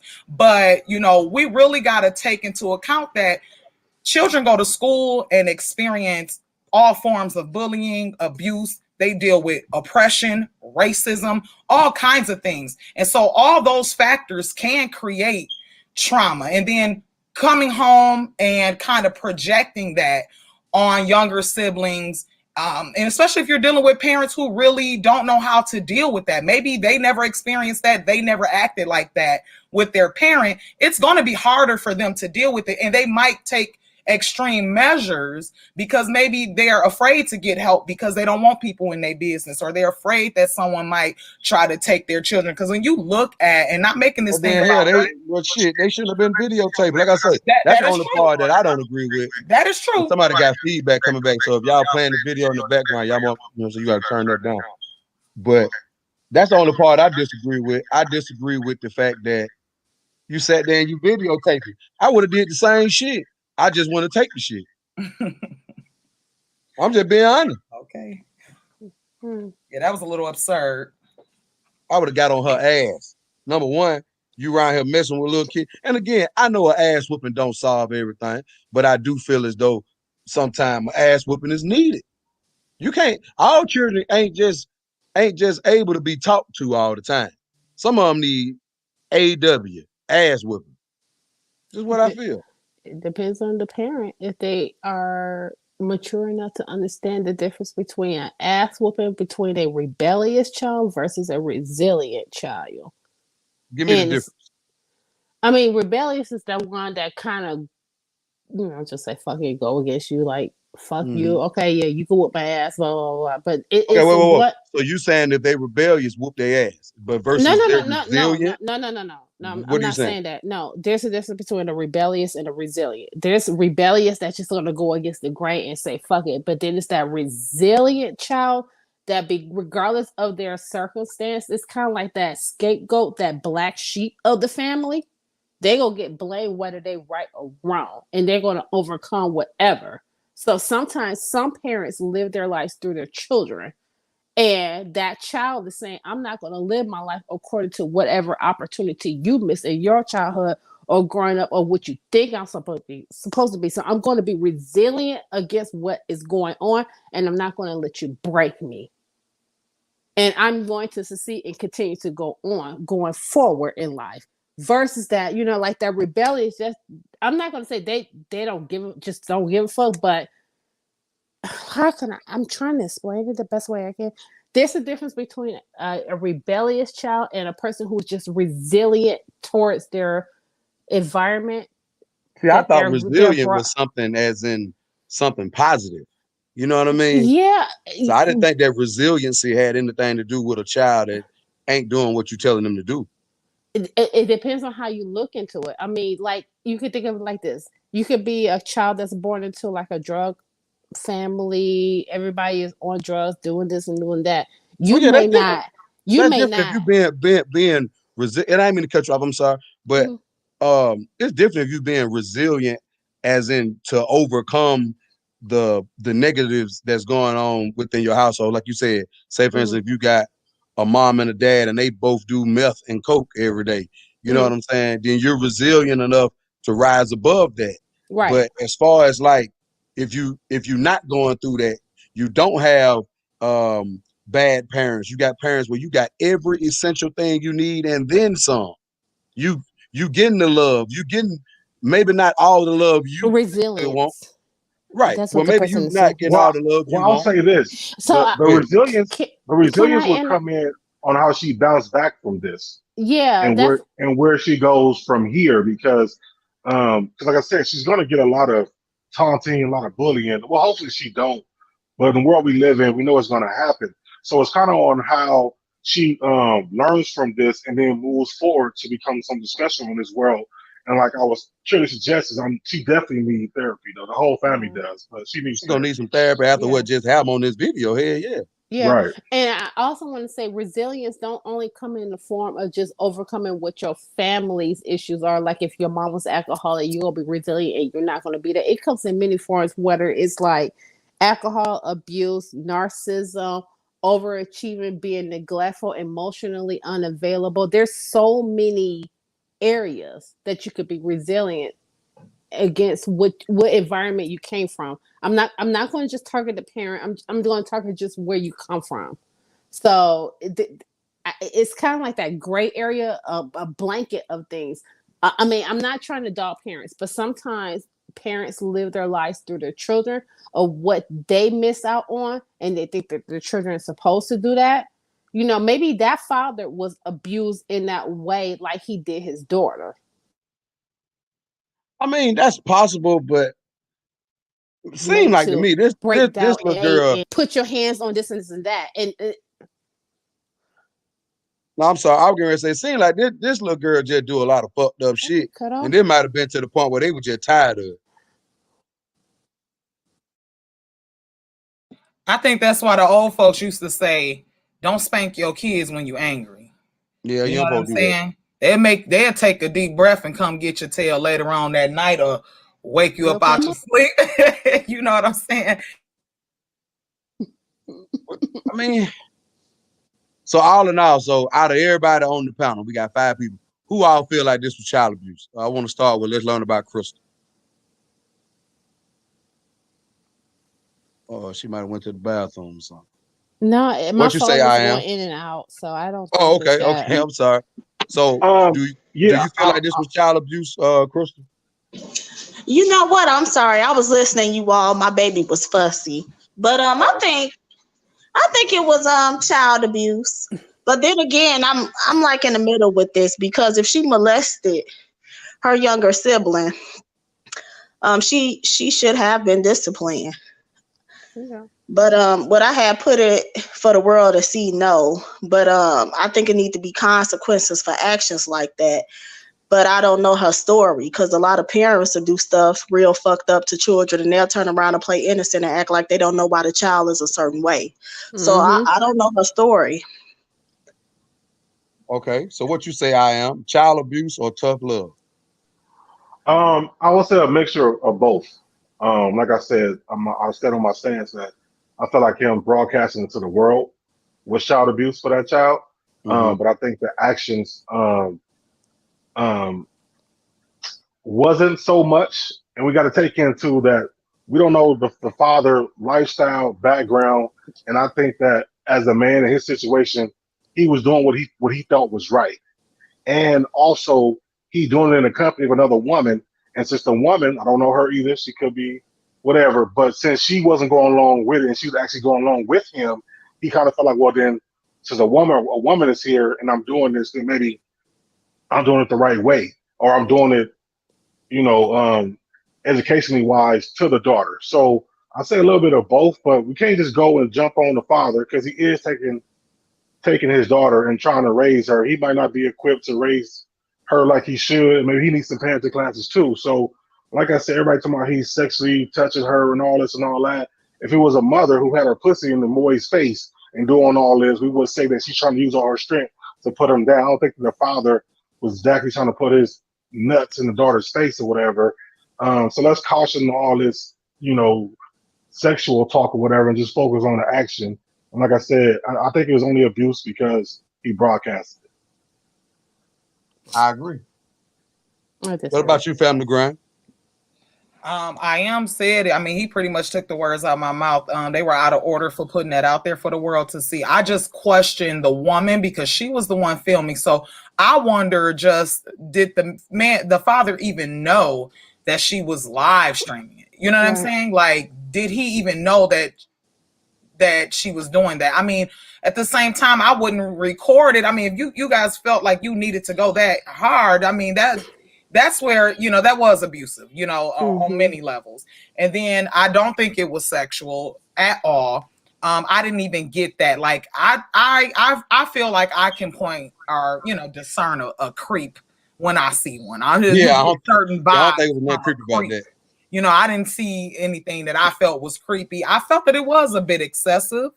But then again, like everyone said, we don't know their backstory. So we don't know what they've been going through with her. And we also don't know what she's been going through. So I think it's just a little bit of both. I hope that they are able to get some parenting classes and some resources that can help them do better, because I think the worst thing a thing that will be more detrimental than, what has already happened would be her being removed from a home that really isn't that bad to be in. It could have been a lapse in judgment. I try to play devil's advocate. I try to see both sides because I understand that people go through things and sometimes we all have made a mistake. It doesn't necessarily have to be physical abuse, but it could be any type of mistake that we made in life. And so I always caution, when it comes to passing that level of judgment. The type of work that I do, we like to see children remain in the home. And if the parents need additional resources to help them do better, we like to guide them to those resources, So I hope that the family is able to get counseling, parental classes, and maybe even the young girl get a therapist or something like that to work through her issues, especially if she is inflicting sexual abuse on a younger child. Exactly. Jen Marie, I think I already know what you're gonna say, but I still got to hear. Shout out to Kenya the Craft and Happy to Be Nappy. I'm sorry, and I didn't get a chance to say that y'all was in here. Locust Queen. So child abuse or tough love, Jen Marie? I'm going to say, no, I'm just playing. I'm going. That was me. I'm going to have to say that was definitely child abuse at its finest. And maybe not the conventional style of child abuse that we know of, but that's definitely child abuse. And I'm gonna have to agree with everything that I think was that Grind family. You took her name off. Family Grind. The Family Grind. I have to agree. Everything what she said, that was child abuse. We don't really know the full story. And when I say we don't know the full story of their background, I'm gonna just say that there could be so much more. And I'm not going to villainize this father on disciplining his child like 20%. I'm gonna villainize him like 80%, but 20% he could be fucking right. But it was just straight up child abuse, psychological, so emotional. You didn't see any. You know how they say that you could give a message and sometimes your message is lost through the way you translate it. His message was lost through translation, whether it was motivated by the stepmother, the way his actions was done, and everything. I'm not going to condemn him on what he was trying to do. I agree. Here in Atlanta, we have 39 people, and that's just minimal. We have more child trafficking and so. This is a big city for it. I understand what he was saying. We number one. Shit, we should be number one in America. I'm not going to disagree with it. I understand wanting to protect your child and everything. I'm with that man 100%. And if you got to get your child and strangle her by the neck and bring her in the house, I'm not saying that's right, but I understand it. But how he did it, the message was lost. The message was lost. How he gave her trust on, if that was his intent, the message was lost. If he wanted her to feel like his house was a safe haven for fucking around with little boys, that message was lost. And I'm not saying like to condemn him like there's a perfect way of parenting, because there is no perfect way. Parenting comes in many forms. You got to learn how to apologize. As a parent, you're going to have to say, hey, I fucked up and I fucked up with you. I'm sorry, but I meant this. But the way she recorded it and he allowed that bitch to record it, and the relationship that he has with the stepdaughter, but no, with the daughter and the stepmom, this dysfunction right there. He needs to get that right. That's not on the daughter to get the relationship right with the wife or whoever she is. He met her after that child was born. There's so much dysfunction within that household we don't know nothing about. So I'm gonna say it's abuse. There's a lot of work that needs to be done, and I'm gonna have to say that everybody needs to be taught in this situation: child, parent, stepmother, and us as the audience. I agree with everything that all four of y'all said, and the other two guys that was up here. I don't feel like it was child abuse. I feel like the only part to me that could have been considered child abuse is just the fact of you recorded it. What's going on, Kimberly Cobb? You know, the fact that you recorded it, you had it on live stream. So I think the abusive part was the fact that, you know, you embarrassed her in front of her peers, and from that, people commit suicide from that, you know, especially these young people, because they want to, you know, have this reputation or this persona on social media anyway. So doing this, I don't think it helped based on the other stuff that's, you know, coming out. I don't think it helped, you know what I'm saying? But as far as tough love, I would have probably did a lot of the same things. You know what I mean? Especially when it got to the point where I'm telling you, put your feet on the floor, put your hands in your lap. I shouldn't have to tell you that 4, 5, 6 times. You know what I'm saying? But I also feel as though whatever happened in that video that we saw, this was a problem way before this goddamn video. Yeah. They should have been on her ass at 4 years old. Don't wait till she 14, 15. And now it's, because they say she was born in 06. Now it's goddamn, we trying to make sure, you know, to me, you gotta input that shit when they little. So that when they do get 13 and 14, and I know a lot of y'all gonna disagree with this, your children should fear you from a young age. I'm 41 years old. My dad is 71 years old. I know for a fact I could kick my dad's ass if I had to, but I'm still I still have fear, or rather respect, for my father because of the fear that he put in me as a kid. Now you take that same fear and it transcends over onto the into the aspect of authority. No, I'm not scared of the police because I know that you a man just like I'm a man. You just happen to have on a bulletproof vest and you got a pistol right now. Because majority of the police, I could probably kick your ass. But I respect the authority of another person. And a lot of kids, I feel like, since they don't get that authoritative figure at home, or they don't get that respect for authority taught at home, it goes out into the street. Thus, you end up, what happened? The police kicked his ass. Well, the police told him to sit back and shut the fuck up, and he wouldn't do that. Because why? If you don't respect your mama and your dad, or your auntie, or your uncle, or your grandmama and them, you ain't gonna respect this person that you never met either. So I think tough love is needed. I think it's needed. Tough love, and your children should be scared of you. How many of y'all disagree with that? Me. So you disagree. So wait a minute. You was never scared of your mother or your father? I got my ass whooped over not eating a fucking salad and broccoli. That ain't what I asked. I asked you, were you ever scared of them? I tell you, I got my ass whooped over not eating a salad and broccoli. I wasn't scared of my mom. I just, look, I knew I could get, all right, I'm going to just give you a little background. Chris, okay.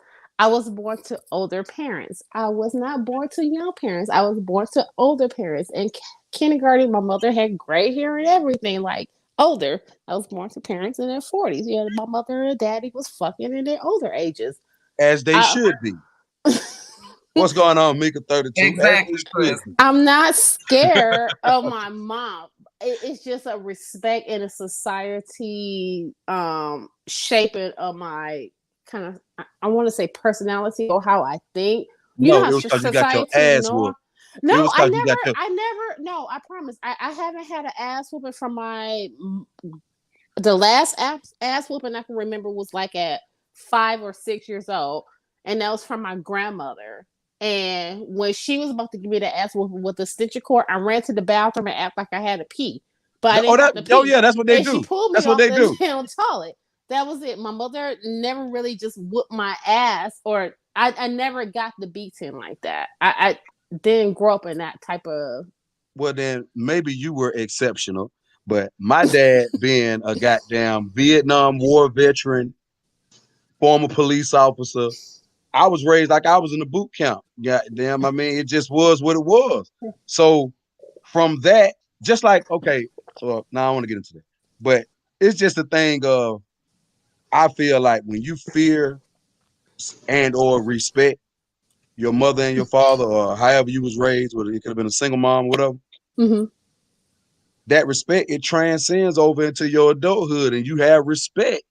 A lot of these, man, let me tell you something. A lot of these 19, 18, 19, 20, 21 and up, I see them all the time because of what I do for a living. I see them all the time. They have no respect.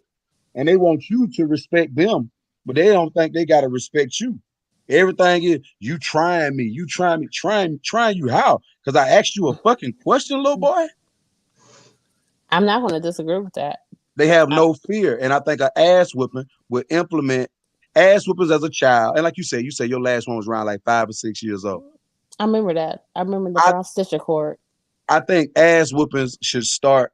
I think you should start popping your children around 2 or 3. And I don't mean popping them hard at that age, but round about the end of them being 3 going into 4, whoop that ass. 5, 6, 7.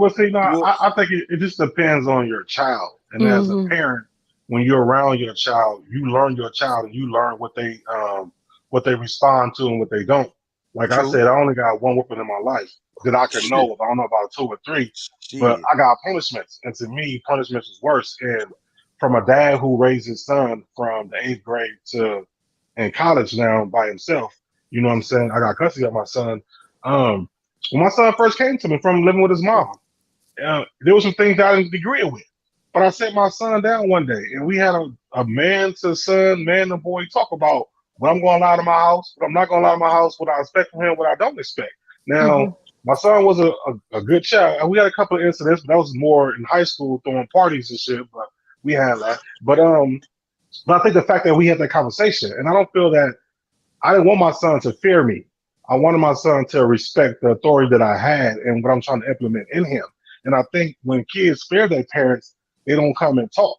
You know what I'm saying? I think the fact that my son didn't fear me, he's able to come talk to me about girls and having sex and ditching school and smoking weed and all this stuff instead of being scared and then sticking to go and do it. But I still think it just depends on your child. And that's why I say, dads, you have to be around your child more than just those 2 weekend days out of the month or 4 or 8 or whatever it is. You got to go get your child more often. If you got to go pick them up from school during the weekday and take them, all this, you have to be around so you can learn your child. So if you do get custody of them or you do get more time, you know how to handle the situation. And just being an influence, you cannot influence. I cannot influence my son only picking him up 2 weekends out of the month. That bond wasn't there as it became when I got him fully during 8th grade. You know what I'm saying? You get to see more, you get to learn more, you get to understand them more. You know what I'm saying? So, and that's why I feel like this dad just got his daughter because the way that she reacted to him. If he would have been in her life from the beginning, he wouldn't have to act, no matter how rebellious she would have been, or even she stole, she wouldn't have been so, can't even put her hand, she couldn't listen to nothing he said. Right. So that tells me he wasn't there. Right. And the fact that she's like, every time he said, put your hands down, and she couldn't, I don't think intentionally she was being rebellious. She just responded scared. Like she was scared. And sometimes you know, like somebody says stand still, you might pee on yourself. And I'm not saying that's the situation that's going on here, but like I am who I am saying, physical don't always have to be the choice of discipline. Discipline comes in many forms. Like I said, I haven't had my ass whooped by my mom. Well, not even my mom, my grandma, since I was like 5 or 6. And really growing up, I never really got my ass whooped. Even when I should have had my ass whooped, I'm gonna be honest, I should have. But I didn't have that. But I still had a fear for my mom because I knew that it would be disrespectful and wrong for me to retaliate against her based off of how I felt, or even if I thought she was wrong or whatever. She had that type of psychological control where I never had to do anything crazy. And I can't speak on that for every child. Everybody's family is different.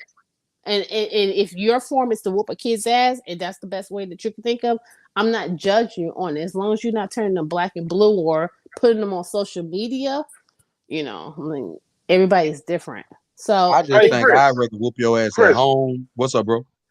Won't you invite Happy to be nappy up? I mean, she has some interesting comments. Happy to be nappy. She has some, or he has some good points. Anybody can come up. I'm about to put the link on there. And I do want to emphasize, let's not bash the father so much, or let's not try to say, or well, maybe you're not bashing.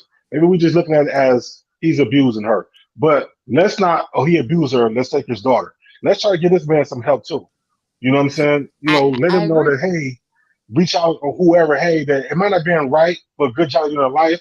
Do it like this, do it like that. Because when you see a lot of it's abuse, that's why it's hard for men to get custody of their child, because it always always look like as we're the enforcer and not the comforter and lover of our child. You know what? I'm gonna have to. All right, can I like 86% disagree? No, agree with you. 86. Sure. Yeah, but I'm gonna have to disagree with him just a little bit, because there should have been some type of balance. I can't speak on parenting as a whole, like with the mother and the father, but one of those parents, him or the stepmother, should have been level-headed somewhat. Now I get that. But wait. How was they not level-headed? He never slapped her, never pulled out a belt when she was trying to kick him. Let me say this. The stepmom should have said, whether anybody agree with the antics, we're not going to put this out to the public. That would have been a mother protecting a child. Like, okay, I'm cool with maybe she needs some, cruel punishment to a certain extent, but we're not going to blast her because of the long-term ramification of this. But I think if the stepmom is either so into the father, maybe she's scared of the father too, or maybe she don't like the girl. It's a whole lot of mess that's going on right here that don't go together. Exactly. But a stepmom or a mother would have been like, you know what? Okay, you discipline her, but we're not broadcasting it. Yeah, somebody there between those two, whether it was the father or the stepmother, should have had some type of, should have been rational enough to be the control. Like, don't get me wrong, I understand. We lose our cool. I lose my cool. I might have fight a bitch last week. I get it. But it's just somebody should have had their cool there, where this really shouldn't have been out for public opinion. Or even when as far as it did, or there should have been a level-headed adult there. Let me express that. A level-headed adult there. And you have to take a look at the girl. Yes, she's 14, but look at the size of that girl compared to those two adults. And they're so focused on the fact that, she could be out in the streets and they're not going to care for her. But how different are you as the parents to those who don't care for her? So you got to create a safe haven. But see, that's why I said, if you look at the dad, I'm just going off the clothes, okay? Okay. But, he's coming from a street mentality. You know what I'm saying? So he's coming from, like, your behavior can lead to guys. I think I heard she was having sex, or I think she was having sex, and guys using her, abusing her, and grabbing her and snatching her up. So he's giving her the street mentality. That's why I say, maybe even he don't know how to be a father, but he's taking on that role. So let's not bash him too hard, so let's, but let's try to correct him in a good way, because you never know how, this is probably how he was treated growing up. You kind of only emulate your parenting skills if you don't get, help on how you was treated as a child. And I understand that. I'm gonna agree with you partially on that, but my thing is, even as a street dude, you know how to treat an infant. You know how to treat a toddler. You know how to treat like a child. That's not true at all, though. A lot of people do not know how to care for infants and stuff like that. So that's not necessarily true, sis. And I do think that that's not good. Even within the Black community, we again, why are we so unforgiving, right? Because some people might misinterpret what I'm saying. I'm not saying it was okay for them to do what they did. I would not have done that. You know, if I seen my husband even going to that level with my daughter, I would have stepped in. However, you know, there is a reality and there is, you know, there's a history there, right? And so I do agree with I am that we should go a little lighter on the dad, because again, we don't know. And again, people have this notion that when you turn 18 or when you turn 20, you an adult, you know better. Well, if you understand developmental design, you know that the brain does not actually fully develop until the age of 25, right? And so then you have all those environmental and societal influences that also impact your brain as it develops. And so that's where like knowledge of these things actually come into play. And so when I see situations like that, I don't feel good. It doesn't make me feel good seeing something like that. However, I'm also in a place that I feel that when we look at these things, we should be speaking life into the situation and not more trauma. And because to be honest, kids, it has been proven that once children are removed from the home, they actually do worse. And so that's why it's better to have in-home care plans, which foster care can do when you deal with CPS and human services. They can opt to take the children out of the home, or they can opt to do an in-home care plan where that family is assigned a case manager that will meet with that family weekly as often as needed. Some families might be once a week, depending on the issue. Some families might be 3, 4, 5 times a week. Some families might even be daily. So that is an option. And I wanted, while we're talking about that, someone did, I think it was Happy, what was her name? Happy to be Nappy. She said that this situation is why all these Black children are in foster care. That's false. Because if you look up, and like I said, I work around this arena, I've been a foster parent, right? And so when you deal with that arena, you have to understand that this is a multi-billion-dollar industry, right? They get money, right, for these children. And so when you look at the racial disparities in the removal from home, there are higher removals from Black, Hispanic, Latino, Native American homes, but the situation doesn't always warrant a removal. So this situation that we're talking about is extreme, right? But there are situations where people have literally slammed an infant on the ground and jumped on their head and crushed their skull. And so when we see stuff like this, we tend to think, well, this is the worst of the worst. I'm not covering for what they did. What I'm saying is that no. It can get even worse. And there have been people that have burned infants alive in their beds. You know what I'm saying? So I just feel that we have to step back and be objective and utilize some of that critical thinking, because it would benefit that child. These people are not sexually abusing her. If they're not slamming her head into walls and breaking bones and, think that nature, then there is an opportunity for that family to heal as a whole. And I think that when we see situations like this, we as the Black community, we got to stop, being so harsh. We need to start supporting each other. We can call out what's wrong. I'm not saying that. Call that thing out, but don't wish death upon death. You see what I'm saying? We need to start speaking life into situations like this. When we see stuff like this, we should say things like, that family needs help, because we want to separate these families. And I could tell you right now, there was someone in the comment that said that they were in foster care and were adopted and they had a great life. But I know of children that were murdered in foster care. And you can go and fact check the things that I'm saying to you, that there is a high level of abuse and murder of children in the foster care system. And so we really, again, we have to obtain that knowledge so that we can be cautious of the things that we speak into certain situations, because we're looking at this as this is the end all tell all, this is the worst thing ever. And then we advocate for that child to be separated. That may have been an isolated incident. That may have been dad just, blowing his top. And it was a poor choice on both of the adults' part. But that does not necessarily mean, because they were sitting in a garage. So it seems to me like they might be homeowners. You know what I'm saying? It's two people in the home. Maybe the stepmom was upset because maybe it was her child that was touched. I mean, again, we don't have all the facts.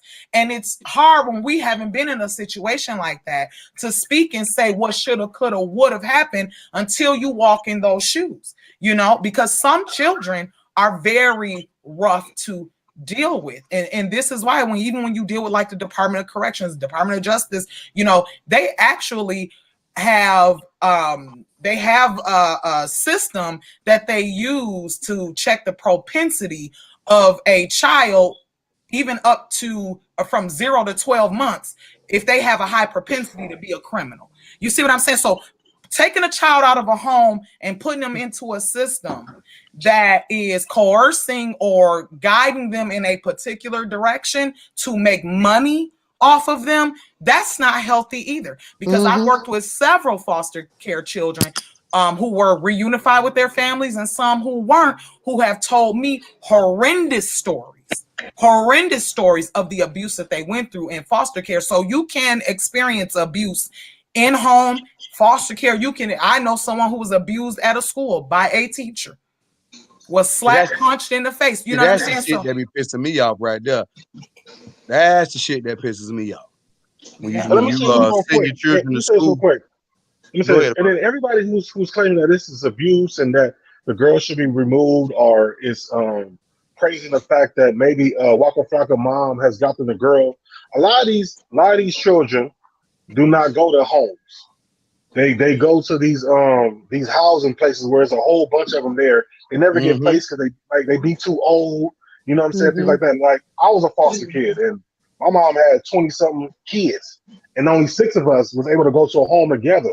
The rest of my brothers and sisters went to these little places and we never seen them again. So it's not always peaches and cream when you move that child from out the home and want to put them somewhere else. You know what I'm saying? I'm gonna tell you an example. I'm gonna give y'all an example of something too. When I was younger, I used to smoke a lot of weed. So it was this park over where anybody who familiar with Decatur, it was a little park with a little lake over in there, like Columbia Drive area. But anyway, there was a house that was around the corner that was one of these houses, like what I am is talking about, where foster kids from just, you know, all walks of life, this one person had this house that they owned, and I guess they had like different rooms in there. I never went over to the crib, but I met this girl one time because she ended up walking up to the park while I was smoking me a blunt in the park. She ended up walking up to the park, real nice looking girl, but she probably was like 4 or 5 years younger than me, you know what I'm saying, at the time. So we just ended up talking and come to find out she was a foster child and she lived in one of these houses. Man, the stories that she told me about the stuff that would go on in that house. First of all, the person who owned the house, they was hardly ever there. They was getting a check from the state. They was fucking, drinking, smoking, doing everything in that house. So taking that little girl a lot of times, a lot of times the people that these kids go to house to, they be abusing the kids more than they was getting, I guess, abused in their own house. Exactly. You know what I'm saying? So there's a lot of dark stories to this, and that's why there's a lot of kids still in the foster system, because everybody that's saying remove this child from the house, are you gonna go and start taking these kids into your house and raise them?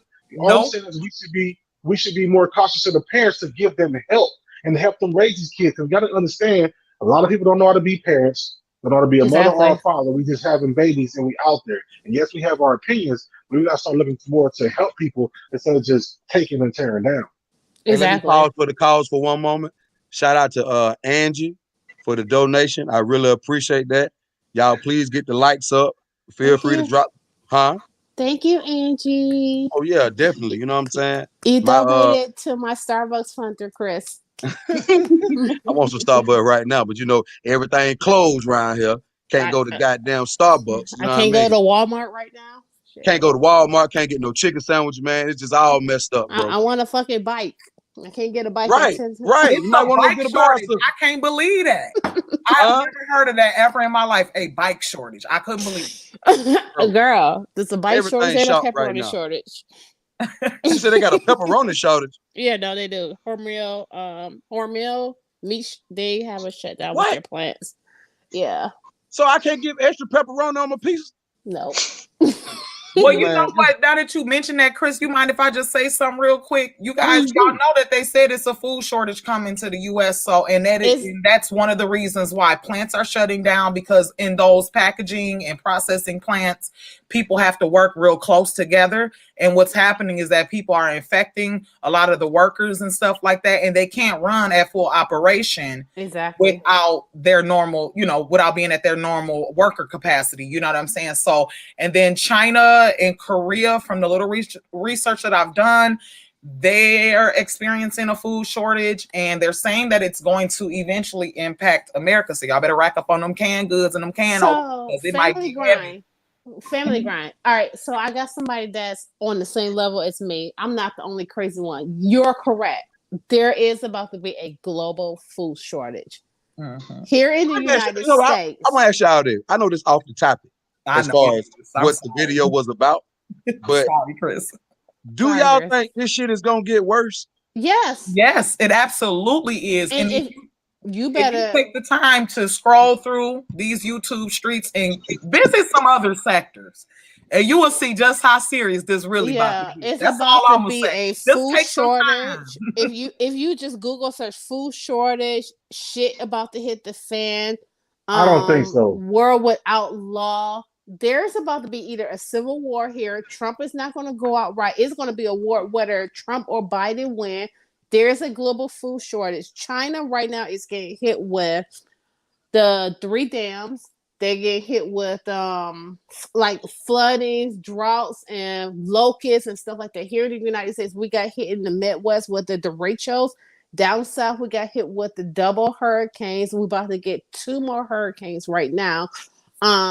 They're burning out California.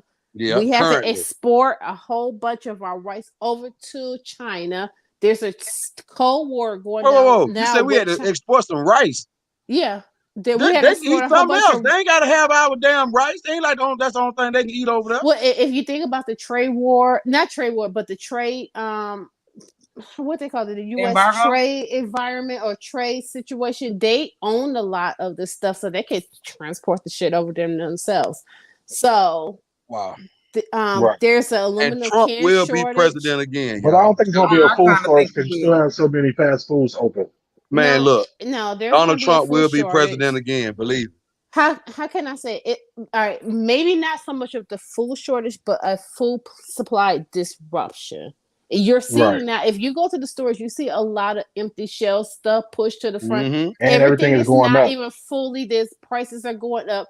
There's a difference between the stock versus the economy. There's the Wall Street stock versus the economy. They keep talking about this V-shaped economy. There's not a V-shape. There's a K-shaped economy.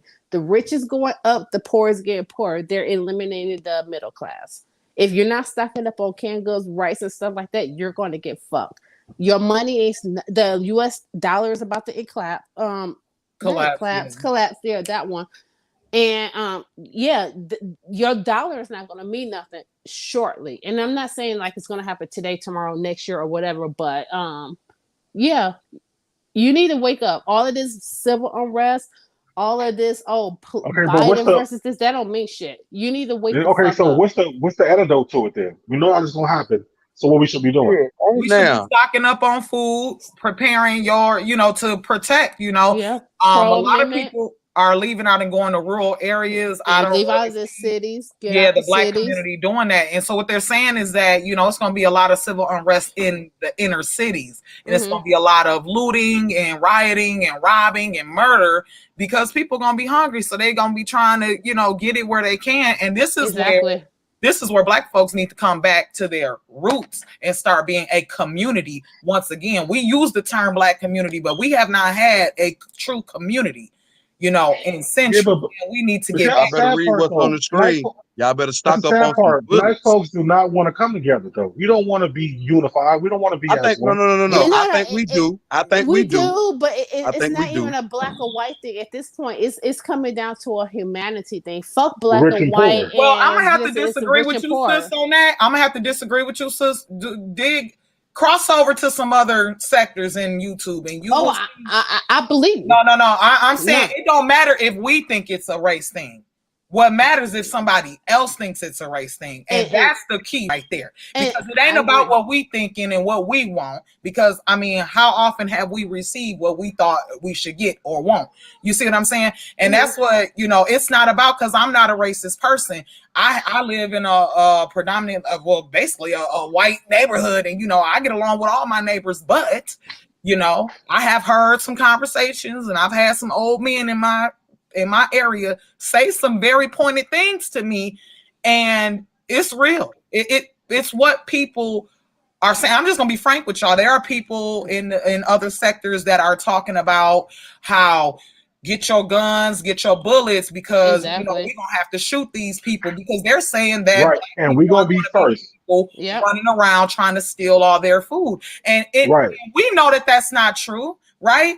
But and it might be a small portion of black people who down for that type of stuff, but the majority of us ain't on that. Folks trying to live, folks trying to survive out here in a place that we have never been viewed as equals. You know what I'm saying? So that ain't our battle. But as long as people are setting up their minds, they're believing, they're saying, speaking a lie, and they're believing their own lie, and they are preparing to take some folks out from the black community, because in their mind, we want what they got. And so the way to disrupt that is to start building that community now, and to start preparing and spread the word that a food shortage is to come, because a lot of our people dropping money on these J's at $250. And I asked somebody the other day, I said, well, what you gonna do? You gonna put them J's in a skillet? When it hits the fan, you gonna stir fry some J's, right? Gonna make soup. You know what I'm saying? Because that's what it's really boiling down to. And I also want to add to what you were saying, that how you disagree. I understand where you're coming from. Only thing I said about, like, I don't think it's a race thing. It's a community thing, depending on where you live. If you're in the city, well, the city is not safe. Out in the rural areas, your community, your neighbors, and things of that nature. That's why I say it's not a race thing. Let me ask you this, sis. Have you noticed that a lot of these protests and stuff, people are leaving the rural areas and suburban areas, and they're coming to the inner city, open carrying? No. All right, you know, so it's not about where you at. No. The thing is that we always have to remember. We have to remember that if somebody has a thirst for blood, it don't matter where you at. And I'm not thirst for blood, they gonna come for you. No, and I'm 100% on point with that. I'm not talking about that. I'm talking about where you live. There's a difference between those that are coming into the city to antagonize and to get some shit going versus where you live. People are very different when they know that your neighbor got a gun. The police is very different when they know we drive around with our guns versus in the city where they can kind of control us and tell us how to act, or certain laws that are in place. It's a difference in the country versus the city. Now, what you were saying is different than what I was trying to explain. If you are in the country or if you're in a community, you know your neighbors. Hi, and I know Mr. Law. What's up, Mella? How you doing? Hi, Mella. I mean, but if you're in a country or you're in a certain community that you know your neighbors kind of got the same point of view, you guys can look out for one another, because you can't be out there by yourself when shit hits the fan. Don't get me wrong, you can't let everybody know it, but you gotta kind of have like-minded people. But when the shit hits the fan and everybody's kind of going at it, then I get what you're saying. I'm not disagreeing with it. I want to say something about when shit hits the fan. How many of us know where a fallout shelter is? How many of us? Because we're talking about a fallout shelter. Because we're talking about standing, you know, on collecting bullets, you know, shooting people, taking things. No. I don't think that's what they were talking about as far as getting bullets. I think they were just talking about to be able to defend your household. Exactly. That takes bullets. To be honest with you, I mean, you got to have what I got as an arsenal. And what occurred to me was, any event, something as ridiculous as a asteroid hits a major city that you live in. Okay. You know, you get these news reports. There, as a matter of fact, there's a recent news report from NASA, you know, about an asteroid headed to pass over the Earth, but there's a slight chance, like hitting the lottery, that it might hit a certain position on the Earth.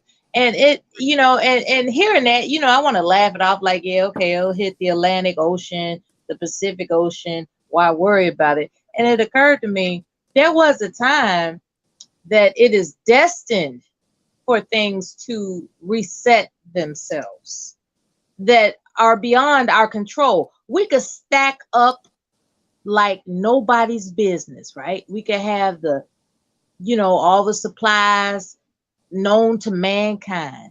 There are certain natural disasters that you can't defeat. How many of us are prepared for that aspect? None of us. You know, None of us. all right.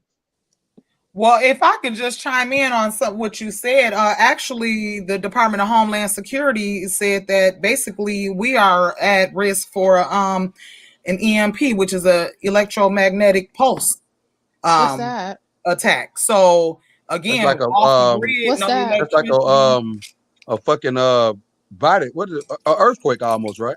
No, it's well. Look, listen. I'm gonna say this. EMP shuts down the entire grid, and then you back to living like Neanderthals. I wouldn't say that right.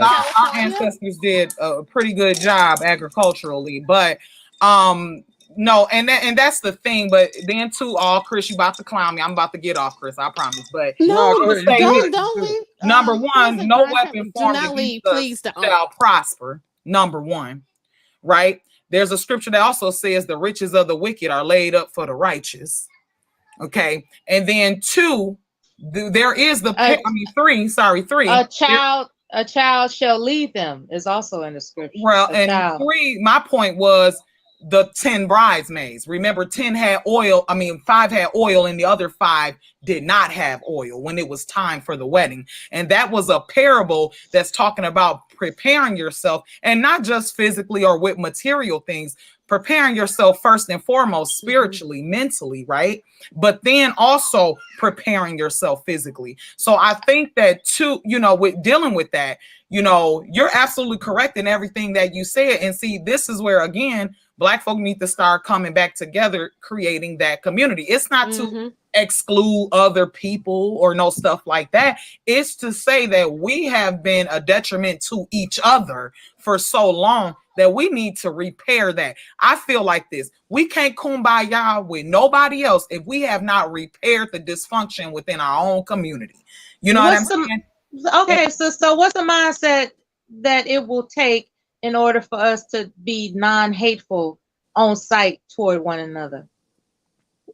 I think it's an individual. So again, we can't control other people, but I'm a firm believer that if you meet people with kindness, you will have your few that still operate in being evil, being wicked, being a liar, gossiper, all that type of stuff. But it starts within.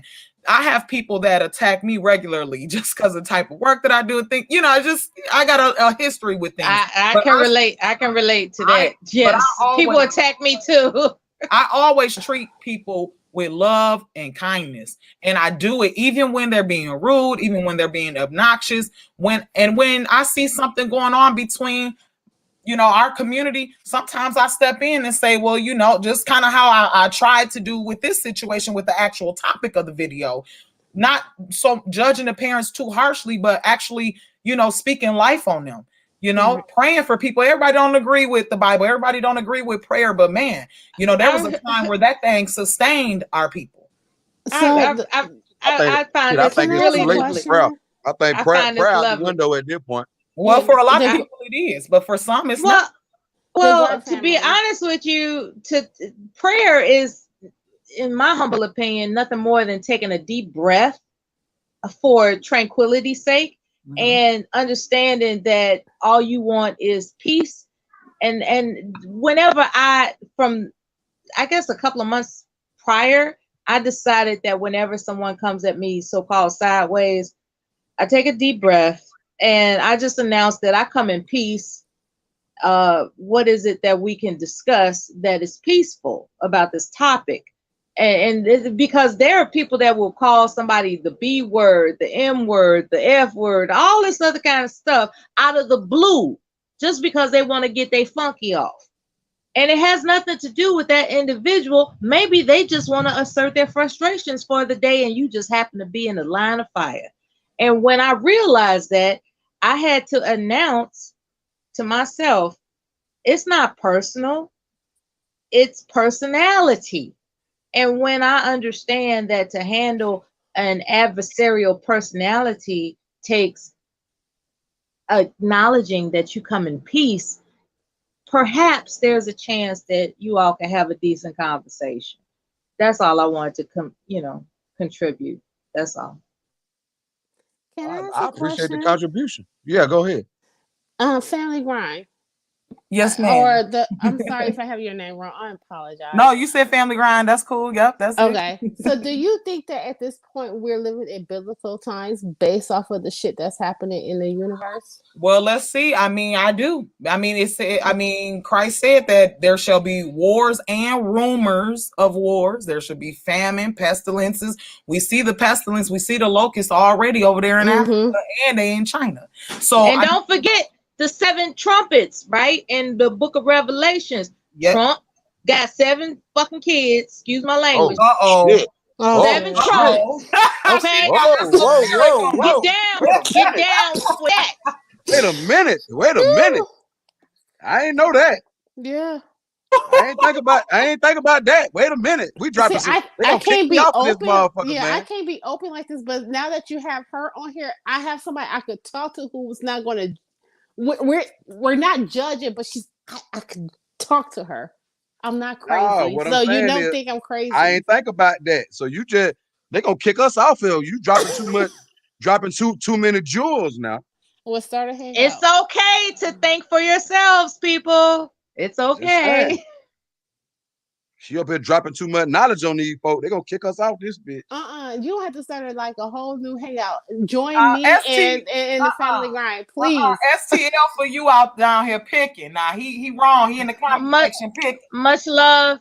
Hey Chris, much love and peace to you and the panelists and the chat room. I'm getting ready to go and have some soup, bread, and salad. I love y'all. Bye. Thank you. Thank you for your opinion, sis. Thank you. No, I'm glad you came up. Thank you. Mm-hmm. I ain't even see that's what we doing over here, man. We're gonna drop some knowledge on these folks, man. That was a good one. Chris Law, I'm streaming you right now. Is that okay? You on my channel? Yeah. I can't wait. That was Mella that left? Yeah, that was Mella. She was so nice. Is that the other Mella that be coming up and be lit?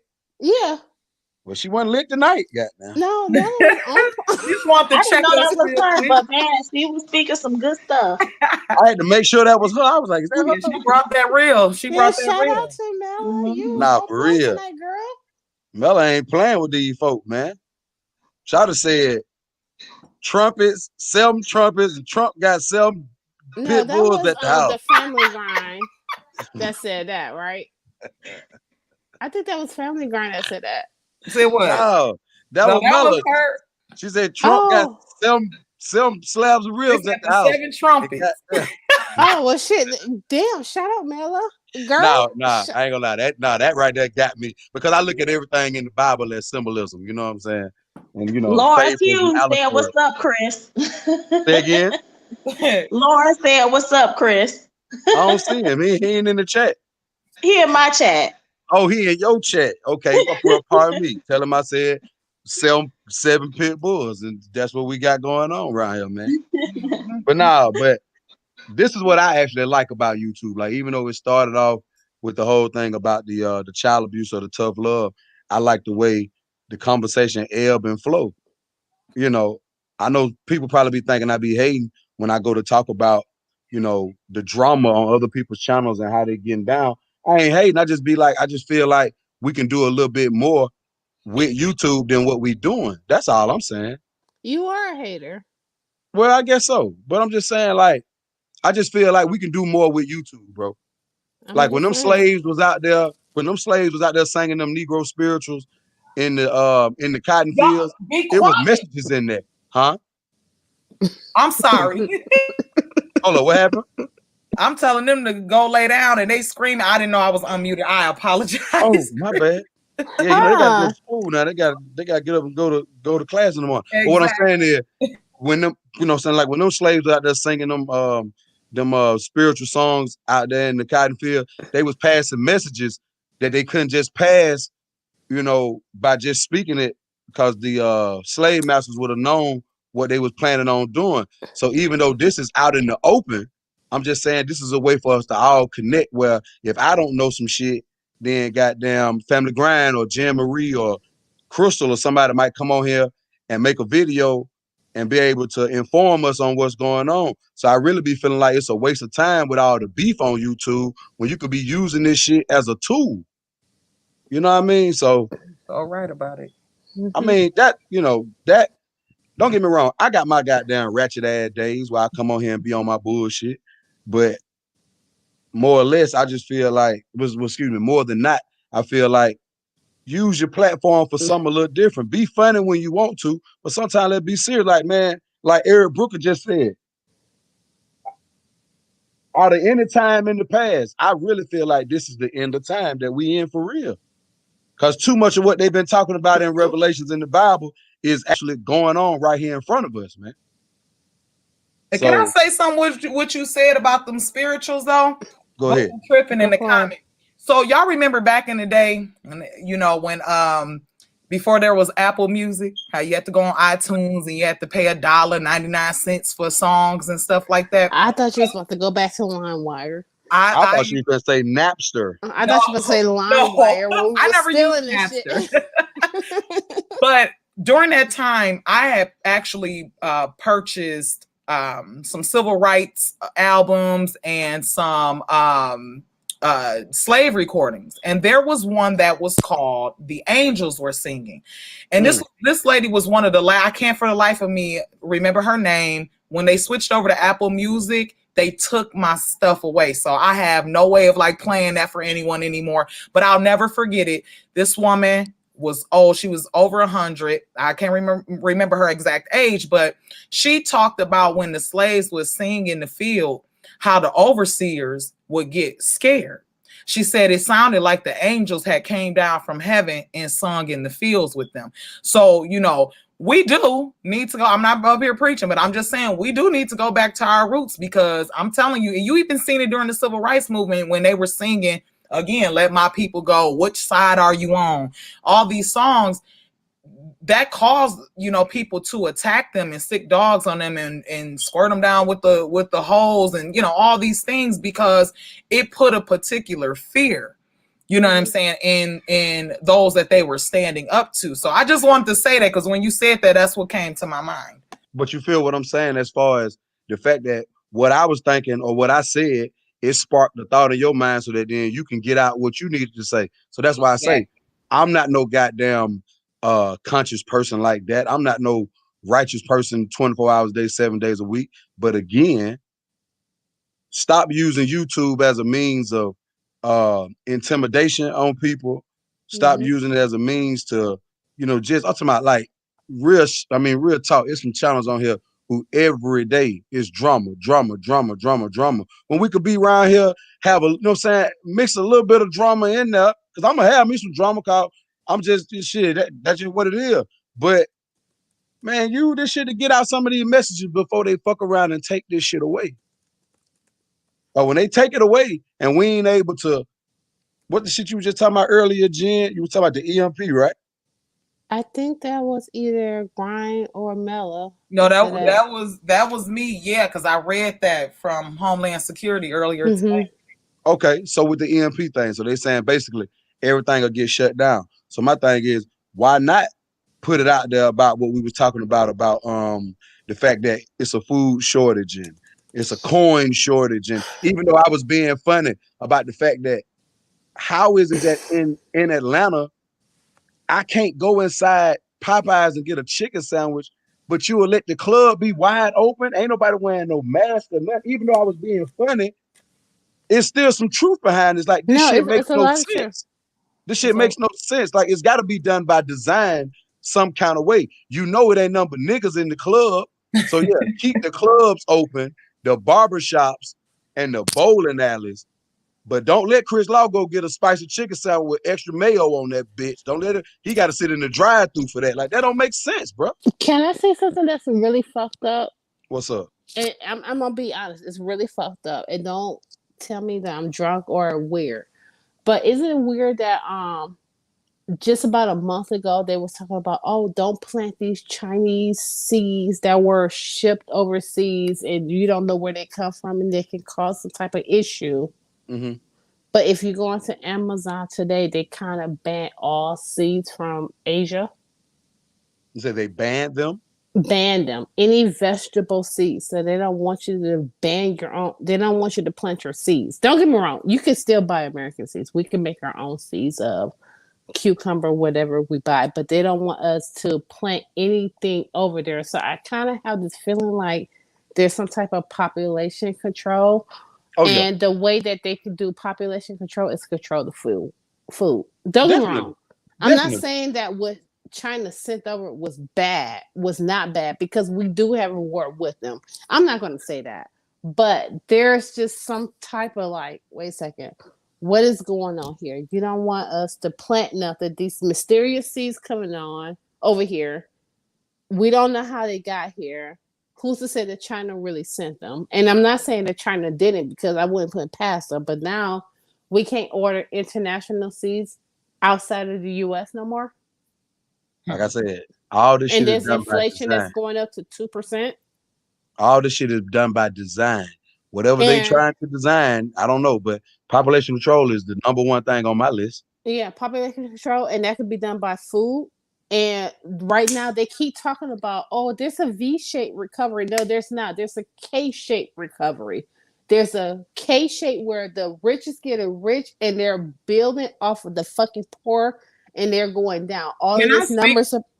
I'm sorry, I didn't mean to cut you off, but y'all just jogged something. You know, I really believe that this is happening. If it is population control or, you know, a eugenics plan or some crap like that, I really believe it's because, you know, a lot of citizens in this country have not been self-sufficient. You know what I'm saying? I mean, I'm not saying, you know, I mean, look, you got to look at the welfare system. We do have a lot of people in this country that are take and don't give. Mm-hmm. I mean, you can't constantly take away from the economy without and not put something back in. And I'm not saying just going to the store and spending money to keep it rotating, you know, because right now shortage is coming from what? Supply and demand, right? It's a high demand right now, but there are shortages because we have low supply, you know. And so I think that, you know, if we're blessed enough for this thing not to hit us too hard too soon, I think we really got to start looking at being contributors to the American economy. I really think, because at some point, I'm guessing that the rich would be looking at poor people as being or having to carry them on their backs, having to provide for them. And I think that is, I mean, America is a capitalistic country. So I was just gonna say that. We need more entrepreneurs, and we don't need these cookie cutter businesses. We need, you know, we need to be inventing some things, you know, we need that true entrepreneurship. So can I jump in on this? I agree with you partially. We are a capitalistic country, right? But as Americans or the American government, we export a lot of our manufacture and business overseas. So we don't even produce our own medicine. We don't produce our own tin. There's a lot of stuff that as Americans we can produce and have jobs here. We don't produce. We push it overseas. And a lot of the businesses that are going out of business right now, like moms and pop stores and like American Airlines, these hotels and hospitalities, That's at the doing of the American government, not the 1%, but the American government. Americans will buy into the economies. Americans will spend their monies willingly. We are a capitalistic country. We spend our money willingly. We buy an air fryer. We know it's made over in China. We know it's going to last for 2 years. We'll buy another one when the next one breaks or whatever. But the government, the economy, the 1%, they're not built, not necessarily built, but they're not supportive of the American people. We have cars, parts, medicine, even our fucking face mask. I bought a fucking face mask, a 6-pack, and it's made in fucking China. Why is that not built here? Well, it was, I mean, everything pretty much, I won't say every single thing, but I mean, there was a lot that was built here, you know? But they were outsourcing, you know, in the 90s, early 2000s. I'm sure it was some outsourcing earlier than that. But, you know, that's when you really started seeing a lot of major companies sending their factories over to other countries. But that's capitalism drove that influx of outsourcing, because they wanted to be able to produce at a cheaper cost so that they can make more money. So, I mean, I can see, you know, your point, and I do agree with you, but I genuinely feel that if more Americans were inventors and entrepreneurs and could really contribute some valuable products and services to, you know, the country, that we might not face a lot of the things or conspiracies that a lot of people are talking about. You know, I mean, you gotta look, you deal with the poor. Who carries the poor? Let's be clear. And you know, you got a lot of people that feel that they're the only ones who pay taxes, which is not true. Any job, whether you know, minimum wage or better, 6-figure salary, you're paying taxes on it. You know what I'm saying? So it's just really looking at those different models and structures, and they're probably trying to find a better system. And right now, if you got people that are not contributing to the economy to help build the country and keep it going, then I can see why they might be wanting to get rid of some folks. I agree, but I'm also kind of disagree slightly, and I'm being nice with this. I'm gonna have to say I disagree a little bit because, all right, I'm gonna just put it like this. I work in mental health, for mental health substance abuse. A lot of the jobs that's in my department are outsourced to overseas, India, China, but mostly India. The only reason why, because of state regulations, means that I have to sign off on shit. They can't sign off on nothing.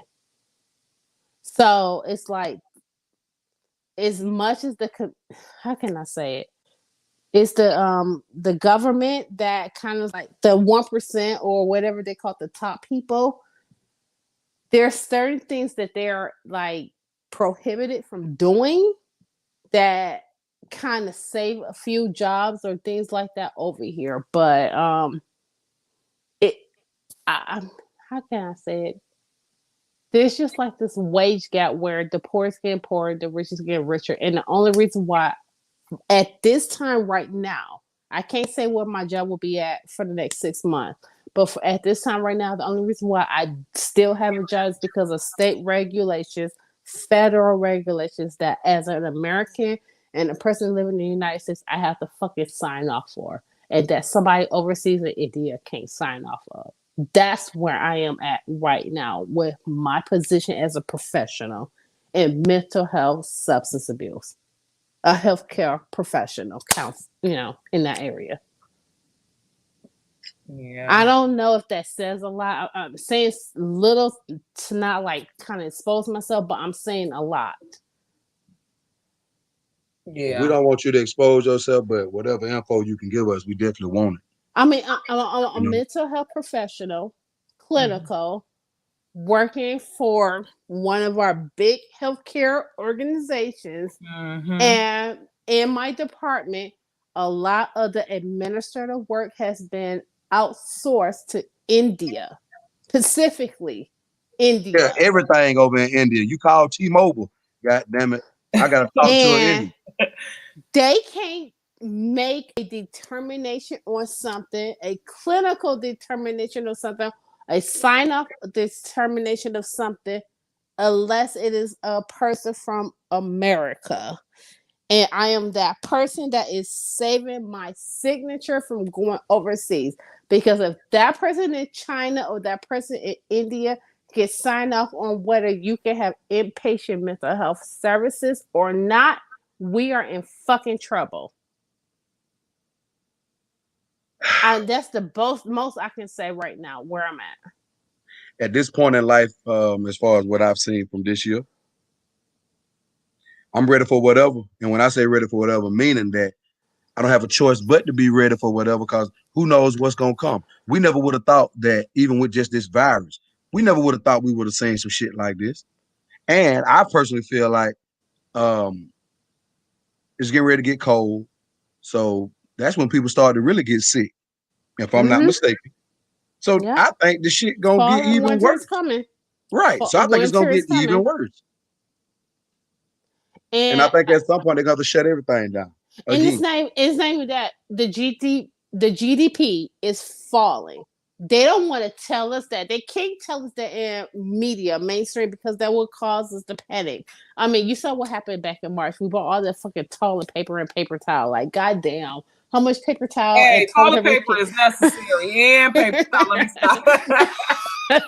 I mean, you saw how we panic. So the media is controlled. They tell us what they want us to know. If you really want to know what's fucking going on, don't watch the news.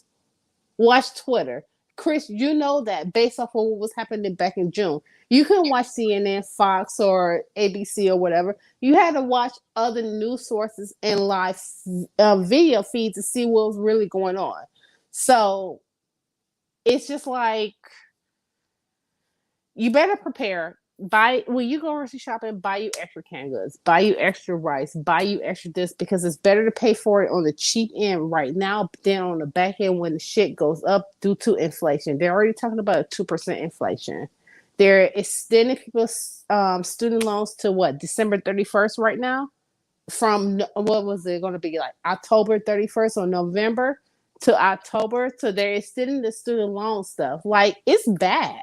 The GDP, when Trump is talking about make America great, he's not talking about the everyday person. He's not talking to you. He's not talking to me. He's not even talking to the upper middle class. He's talking to that 1%, those who own the stock market, those who own this. He's talking to those motherfuckers over there in China, India, this and that. He want to make sure that our dollar value is good. He don't give a fuck about the poor white in rural America. He don't give a fuck about the Negro in rural America. He don't give a fuck about the inner city. So people need to understand the government is not here to protect you. Yes, we had $600 unemployment checks coming in.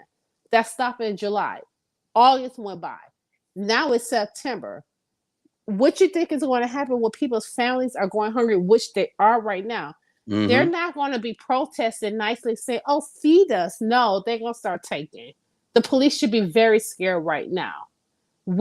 Gun sales have went up. Mm-hmm. Ammo is out of stock. Man, you can't even go in the gun store around here and get a damn assault rifle. You can't go get no AR-15s or no AR pistol. You can't get none of that. No.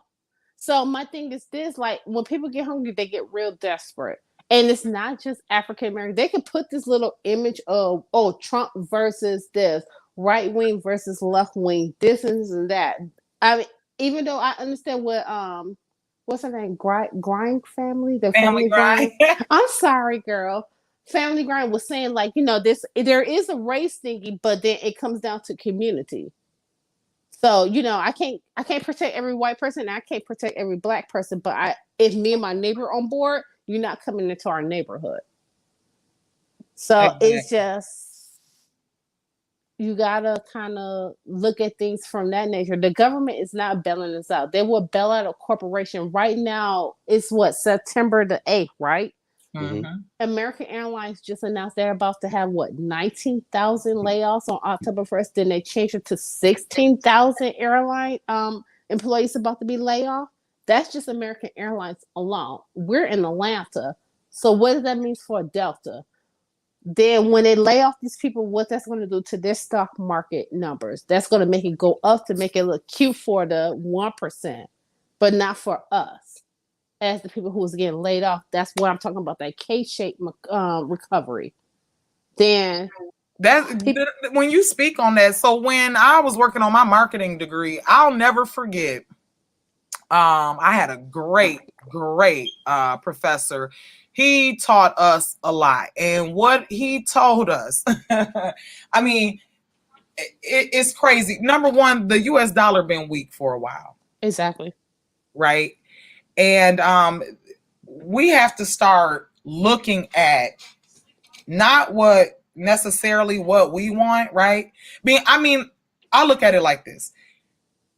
Having all the facts right now about the things that are going on, the stock market, right?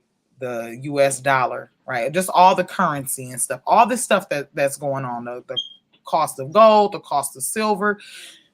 We have had a window of opportunity for a very, very, very long time to prepare for this. Mm-hmm. And a lot of communities have not. Now, someone stated that, in the comments that Black Lives Matter said looting is reparations. Okay. But that's the point that I was making earlier, that I'm not defending depopulation strategies or nothing like that.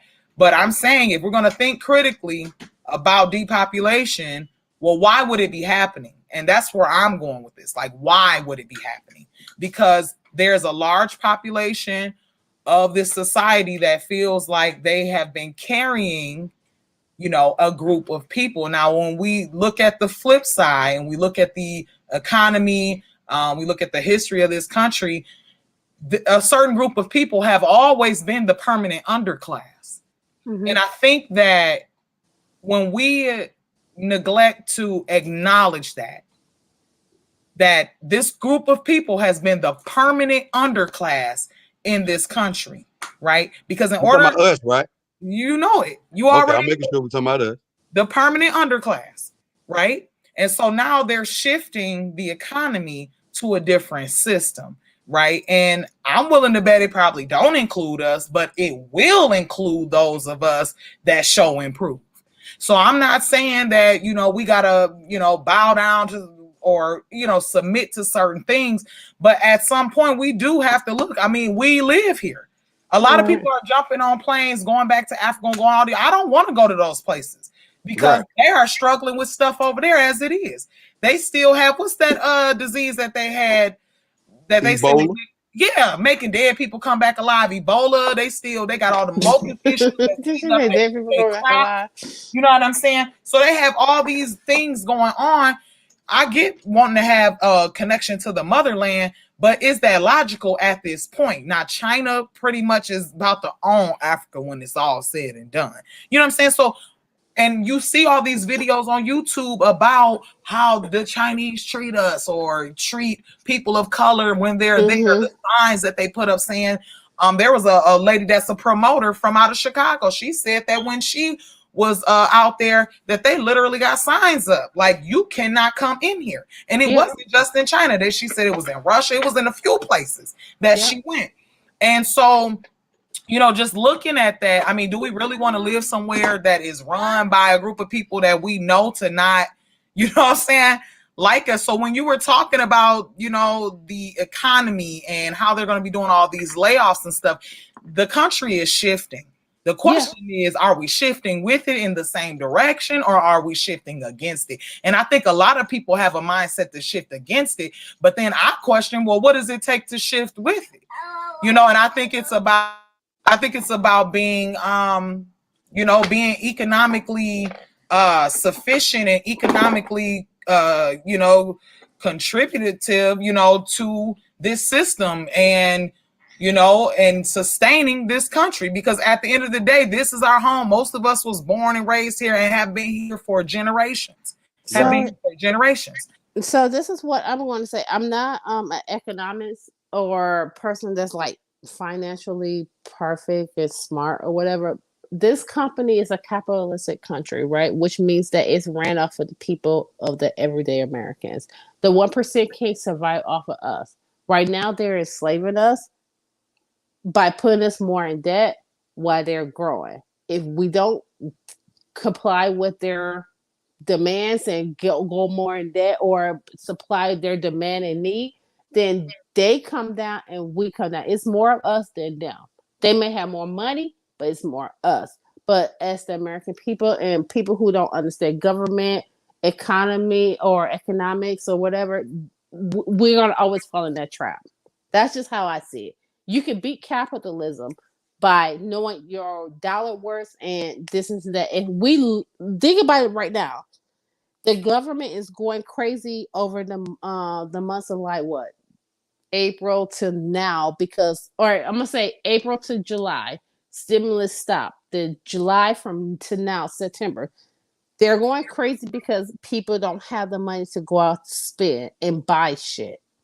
They have just enough money to maybe pay for the rent, if not that, maybe to buy food. There's lines at these food banks or whatever. We're not supplying their need, which means that they're in trouble over there. So if we learn how to not supply their need, even though we got to pay our rent, we got to pay this, we got to buy food, whatever.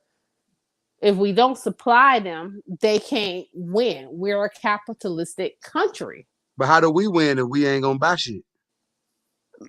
We ain't gonna have shit. We don't own shit.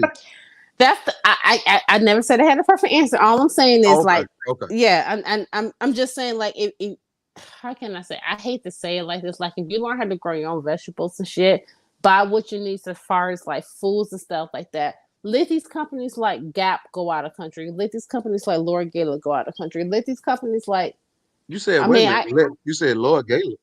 I mean Lord and Taylor, Lord whatever. Oh, I thought you. Oh, sorry.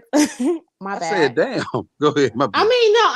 I don't have the solution. I'm just giving ideas. I'm not right. I'm glad you said that because I think when I was speaking before, I had lost my train of thought because something just happened in the background. But the thing that my professor taught us was that in advertisement, in marketing, in business, African Americans are viewed, or Black Americans are viewed as conspicuous consumers. So when you're behind the scenes creating ads, right?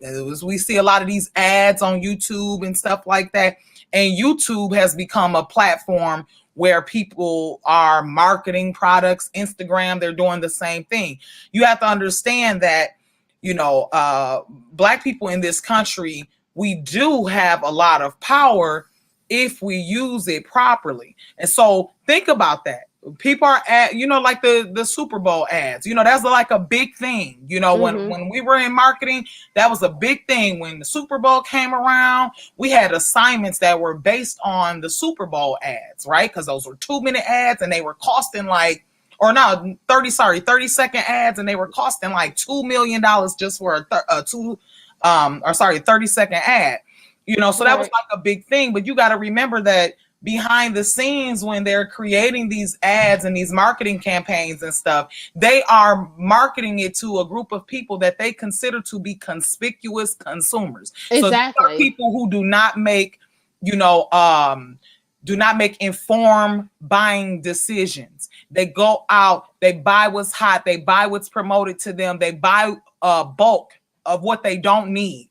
They don't live within their means. Exactly. And so that is something that has plagued the Black community. And that's where I was going back to Jay's, because again, working in the schools, it was not uncommon to see 7th graders who were reading at a 1st grade level, but they was geared from head to toe because the community placed more emphasis and more importance on how you look outwardly, right? Than the substance that you have inwardly. And so that is something that really plays into the things that, you know, you're talking about as far as if there's a second shutdown, food shortages, if we go off the grid, you know, these are things. How are you going to survive? Because if you will spend your disposable income, let's just say this particular household has a disposable income of like $1,000. That's just like what's left over after they paid all their bills and all their debts and all that stuff for the month, they have about $1,000 left over.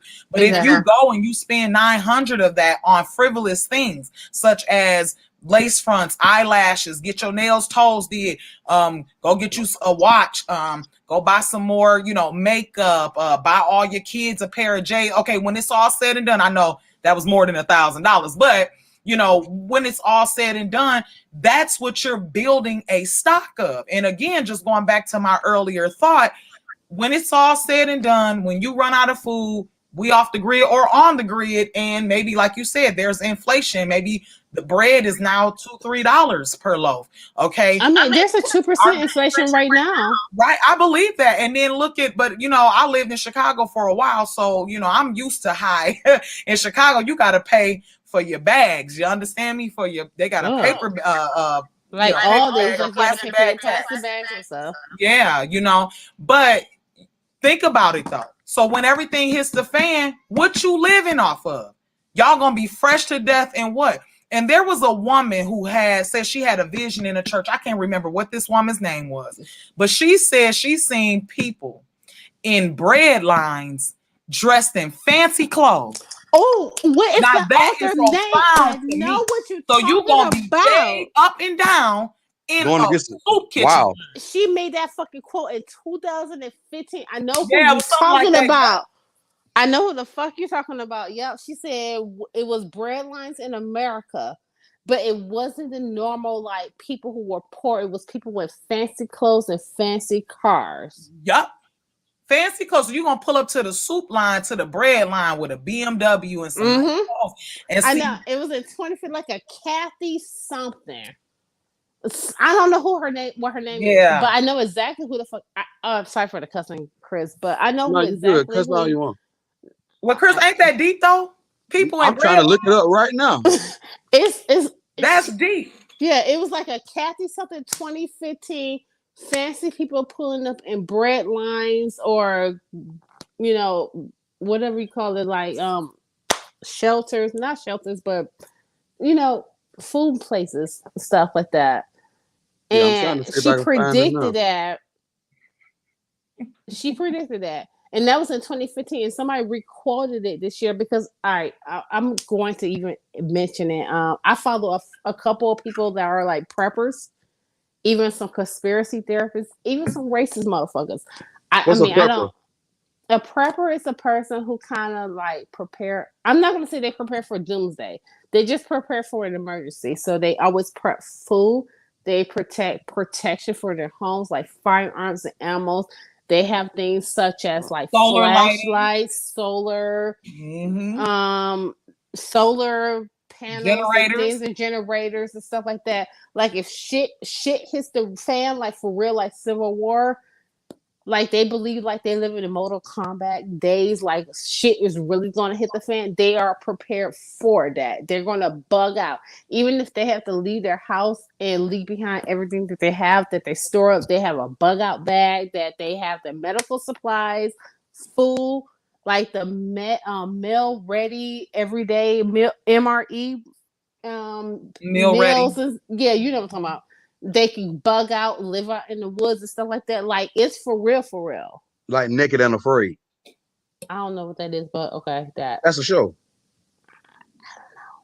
But these people basically go out like they can survive naked and out in the wilderness, and they eat off the land, and they stay out there for like 30 days. Well, even though like, they do that, but they have their shit ready for 30 days. They have their bags and everything, like just in case if it go down. Just in case. But some of them also have a destination. Like some of them have like relatives in rural areas where there's an agreement. They have developed a community, so they bring what they can and they head to that spot. And that's where I think the lady that came on earlier, that's where she was going, right?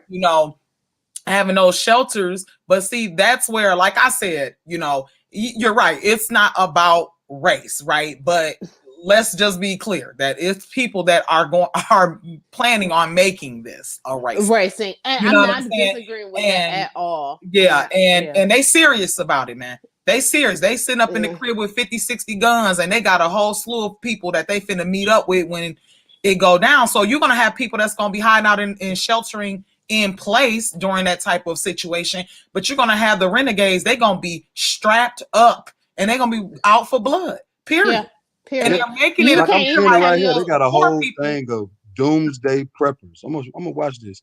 Yeah, I'm gonna be honest with you, Chris. You have to. That's a good one. He said doomsday prep. Yeah, you have to look at it with a open arm. Remember, everybody's ignorant. We're ignorant. They're ignorant. We all have ignorant views. Just listen to some of the good advice that they give. And I can't. I'm gonna give you a few names in the back chat of people to follow. I don't want to promote them on your channel. This is your channel. I'll give you a few names. And you can share it with Family Grind if you want to. I'm pretty sure she knows about it because she knows a lot about this. But yeah, no, it's real. And I'm not saying like the world's going to end tomorrow. Shit going to hit the fan tomorrow, next year, or whatever. But it could. It could.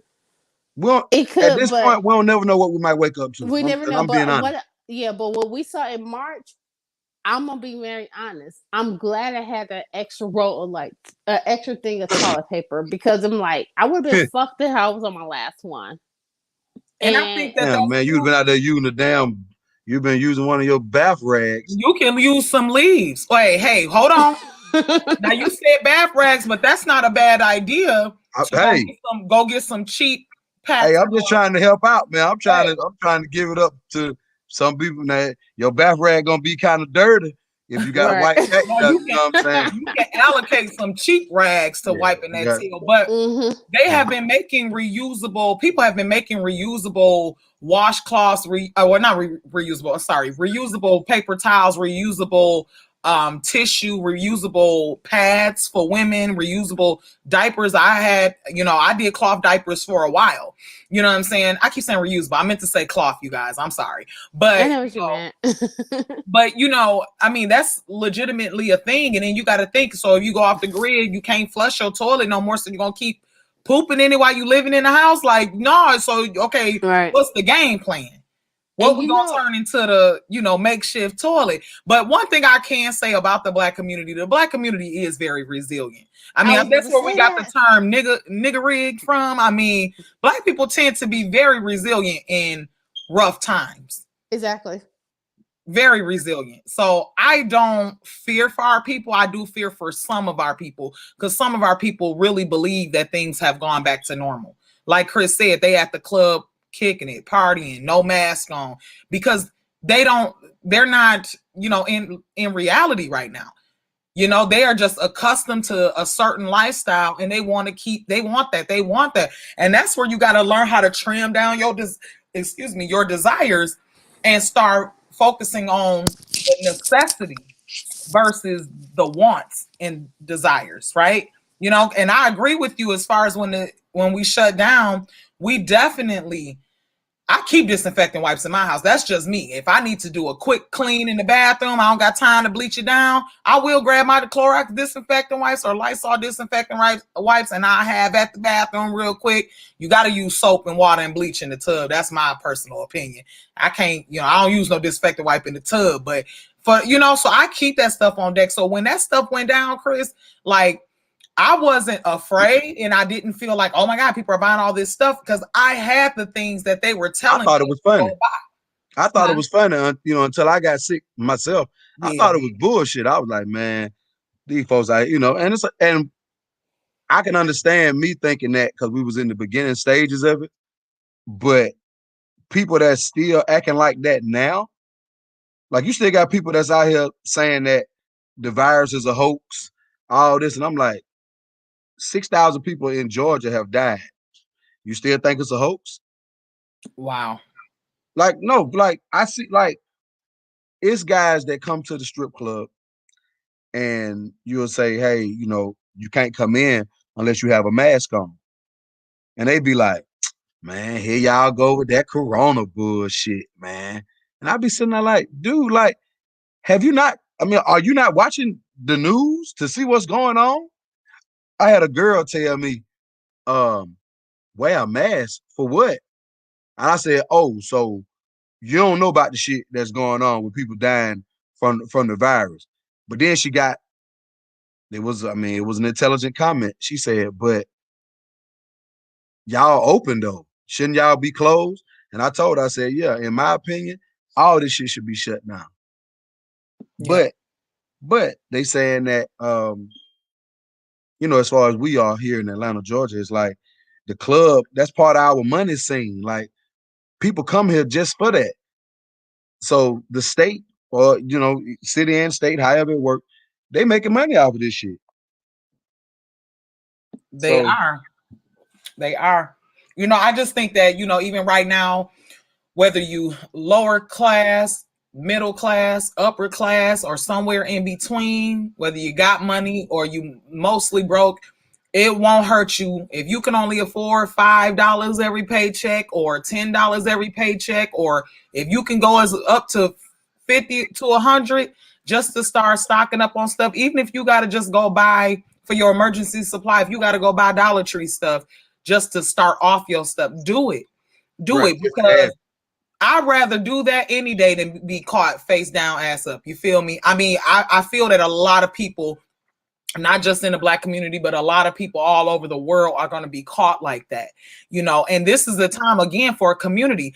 If you got problems in your family, make that stuff right and start explaining. And we know how families can get, Chris, you know what I'm saying? But we got to start building it up. Maybe if you 3 single women who got kids, y'all live in the same apartment building, you know what I'm saying? Maybe y'all gonna link up when stuff hit the fan. Maybe y'all gonna transport all the goods into one person's apartment. Air mattresses, whatever y'all need, extra blankets, extra food, all that. Y'all transport all that stuff into one apartment and y'all live together and y'all protect that one unit. You know what I'm saying? I mean, it might not be safe, but it might be safe. I think wherever there is love and kindness, I think that God will prevail. God will protect. Because I'm gonna tell you, I've been in situations where I know I shouldn't have made it out, and I made it out, and I couldn't think. And my grandma said the Lord was in that place. Okay, I could tell y'all some testimonies. I'm gonna say this in closing of what I got. Listen, but right now, as you just said, right now, man, it ain't nothing serious to even argue with nobody about right now, because it's something way bigger going on out here than what we could even imagine. Exactly. So that's why I've been, don't get me wrong. I'll cuss me somebody out if I got to, whatever going on. But more so, man, just take care of yourself. Like, I ain't tell nobody on here. I was back in the hospital 2 weeks ago. Nigga, you know what I'm saying? Didn't tell us? What? Nah. I ain't want to say nothing, you know what I'm saying? Because I ain't want nobody to be thinking crazy. But yeah, I had to go back to the hospital like 2 weeks ago. I ain't staying there, but just like half of a day. But I was having some problems. I was having these headaches for like 4 days straight. And they thought when I went to the hospital, they was like, oh, well, since you tested positive for the coronavirus, it could be something from that. I was scared as fuck. I was like, man, you mean to tell me I'm gonna have to sit back in here for another 6 to 7 days like last time? But fortunately I didn't. And we was able to figure out what was going on. But I say all that to say, like, right now, it's too much going on in the world that we facing. We don't even know what we're gonna wake up to tomorrow. All this other bullshit, man, we gotta chill out, man. We gotta chill out. I ain't saying that everybody's supposed to hold hands, and anybody you had a problem with, you supposed to be, y'all back cool again. I ain't saying that. I'm just saying that life is too short. Life too short. Life too short. People just falling out of here. Especially currently right now. People catching this shit and ain't coming home. This chick that I know, I know this chick personally. She died from that shit last month. She found out she had it. She was dead in 4 days. My mom called and told me a husband and wife that go to her church, they both died from the shit like 2 weeks ago.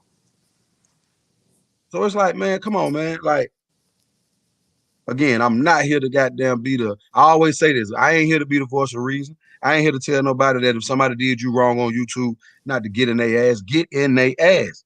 Mm-hmm. But also, come on here and spread some messages, man. You know what I'm saying? Come on here and try to get a little word out here and there. I'm gonna go ahead and eat me some food. I ain't want to just cut it off abruptly, but I wanted to get my last piece. I want y'all to, say what y'all got to say in closing, because I'm hungry than a zombie. What you eating? What we eating? Man, I'm gonna go ahead and eat some tacos. It is Taco Tuesday. I don't want that shit.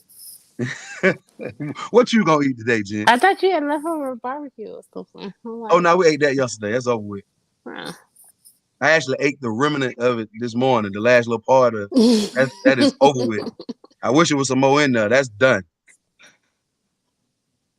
But what you got for me, Crystal? You ain't saying too much. What you got for me? No, I just want to say thank you to everyone on the panel. Jan Marie, Family Grind, you did your thing, every one of you. Chris, and the conversation was good. I was streaming it on my stream earlier. I'm glad you did that. I appreciate that. Speaking of that, me and Let's Learn About Crystal, we will be doing a live stream sometime this week. I think maybe Thursday.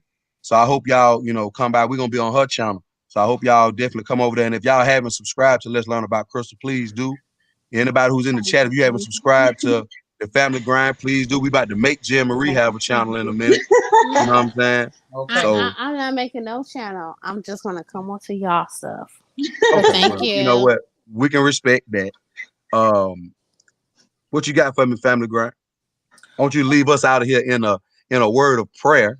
You know what I mean? As a matter of fact, let me get the L gospel music going. And I'll just fucking with you. But I was about to say no, because somebody did that to me on the live before twice, and I was like, what? I was about to say, don't have this another rude church segment. I'm like, I'm not ready. I need to give me some Hennessy for this church segment. Wait a minute, what is it? Wait a minute, he did do that stuff. Y'all ain't know I'm an intercessor, baby. But look, he did do that the other day. Somebody was playing some gospel music while he was I'm like, talking. oh shit. That shit was funny. That shit was funny to me, man. No, but if I could leave everyone out, with a good word, just to let me sit up right. Stop. Wait a second. Let me sit up right. All right. Definitely. Go ahead. I got my legs crossed. Go ahead. Oh my God. Oh no, I wasn't gonna really pray now. I thought Chris was joking. No, I'm saying no, because you serious? You can leave us off in some sort of words, and then we can, you know what I mean? Then I'm gonna go to somebody else's channel and get ratchet. Hey, yeah, my legs. You gotta get it how you live. When it's time, when your season come to bow down to that thing, you gonna do it. But no, if I could leave everyone with some words of wisdom, find places in your home that you can store things. Mm-hmm. I'm not necessarily telling people they need to become preppers per se, but y'all need to go back to our roots like Big Mama and them did. Big Mama and them kept canned goods and fresh groceries and stuff like that, fresh produce and stuff like that. But we do got to stock up on more non-perishables. Exactly. It might get heavy. And don't just stop there. Think about little emergency things like candles, matches, batteries. How you gonna cook if we go off the grid? Maybe you might have to use your grill. You know what I'm saying? So you might want to stock up on some charcoal if you got a charcoal grill. You might need some extra propane for your propane grill, So I'm just saying, or gas grill, but I'm just saying, just think about the things that your family would need in an emergency. And if we did not have electricity or running water. So stocking up on water. Dr. Savy says spring water. So spring water it is. And you can go and get gallon jugs of spring water from the Dollar Tree. You sure can. You sure can. And it might not be the best quality of water, but water is water when it gets to that point. As long as ain't nobody pissed in it, you know what I'm saying? Threw up in it.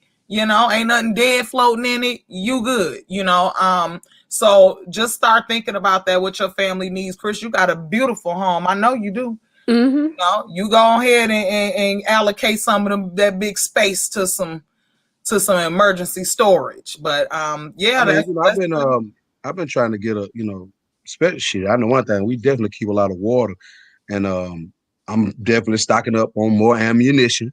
But as far as the canned goods, that's definitely something that needs to happen. I already got a big ass grill back there in case they do pop up one morning. We wake up and everything is shut off, gas and all. You know what I mean? But we got to get it together because, again, this is my final message out here. Can I add on to it? Of course. We don't know what's to come. Go right ahead, Jen. Yeah, I was gonna add on to what she was saying, like canned goods. But if you got an art to yourself, we're in Georgia. I think she's in Georgia, but I'm not sure.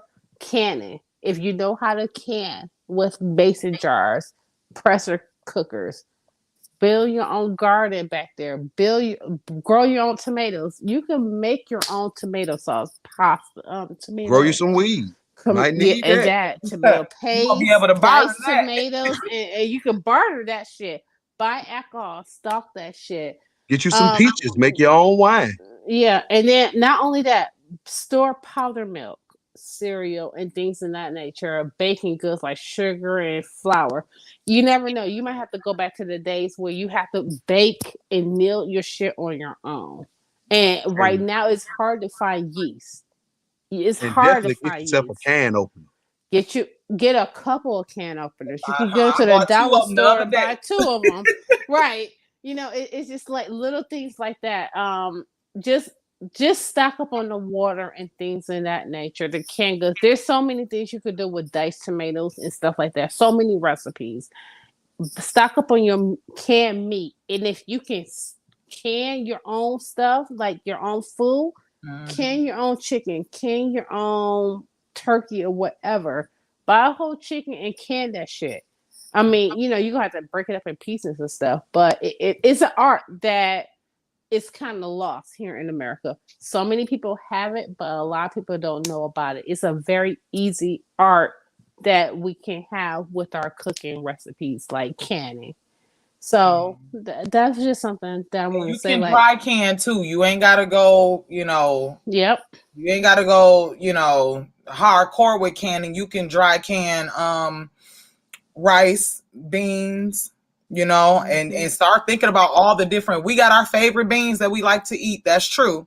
But if I go somewhere and my favorite bean costs $1 a bag, but this other bean is 50 cents, well, I'm thinking for my family. I got a large family, so I'm gonna grab a few of them 50-cent bags. I might grab 1 or 2 of the kind that I want, but we can't be picky in those times. People say store what you eat, but I'm telling you, you ain't gonna let yourself starve, baby.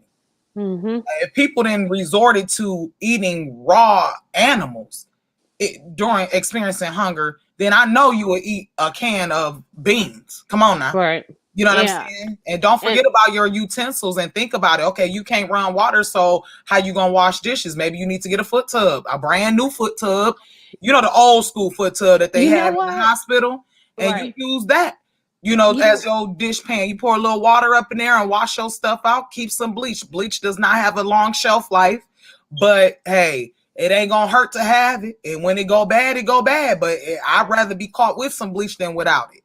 You know what I saw? A lot of people are building their own water filtration systems. Yeah.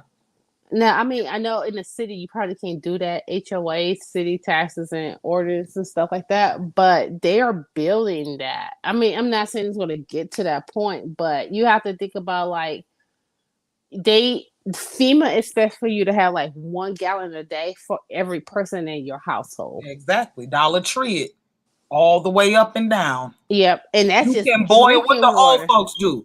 Yep. You can boil water too and put it in bottles and store it. The old folks used to boil tap water to get the impurities and out. a lot of people, what a lot of people don't know is that you can reuse your own Brillo pasta dishes, pop bottles, and use that for storing waters and jugs and stuff like that.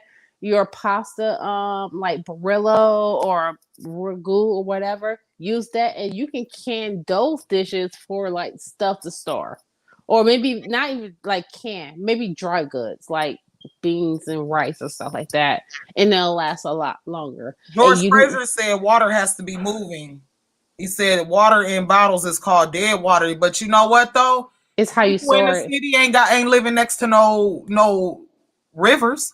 Yeah, you know what I'm saying? They're how not you store next to the lake. Some might be, but majority of people ain't living next to running water. They don't own their own land. So if it come down to having absolutely no water versus having bottled water, I'll take bottled water over no water. Yep. And I think that that's the mindset that we have to have. I do understand there are certain things. Raw fruits and vegetables is the best thing we could ever eat on a daily basis, but we don't. But at the end of the day, it might come down to that. Right. And don't forget to stock your herbs, spices, and your salt and your peppers, because salt is a natural preservative. And making sure it's iodized. Yeah. Because we need that. And a lot of people, they sleep on it. Buy fucking vegetable seeds. Because, I mean, yeah, you might live in an apartment. You might live in a small home. It takes a small space to grow cabbage. It takes a small place to grow spinach or lettuce or whatever, collard greens or whatever. You don't have to have the biggest space like some of these rural places, whatever. Who said civilized and didn't spell it right? Who said that? Somebody Jackie. Water Sniper talking about what? Y'all having a civilized conversation over here? Yes, man.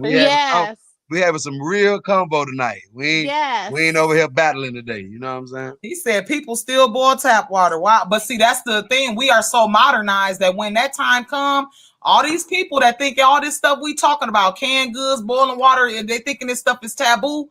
But when it hit the fan, you know what I'm saying? A lot of people are going to get killed because they're going to be trying to steal other people's stuff because they weren't prepared. Exactly. I remember when we that's the bottom line. Have something. That way, if you, like she said, if you meet a community, you meet 2 or 3 or 4 people who are like-minded, y'all can combine the supplies and live off of it.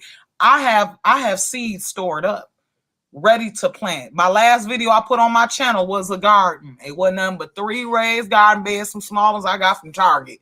You understand me? And I got cucumbers coming out, tomatoes. I got all kind of herbs and spices. You know what I'm saying?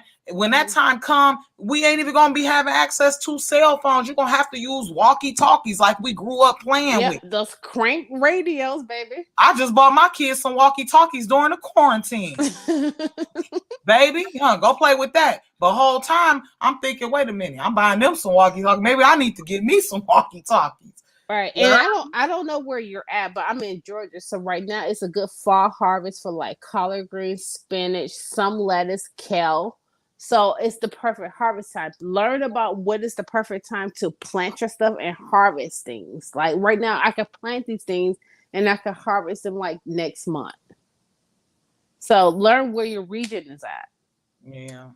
So yeah. Well, ladies and gentlemen, no, Chris, you can't go. I'm ready to eat. I'm sorry. I'm trying to go use the canned good.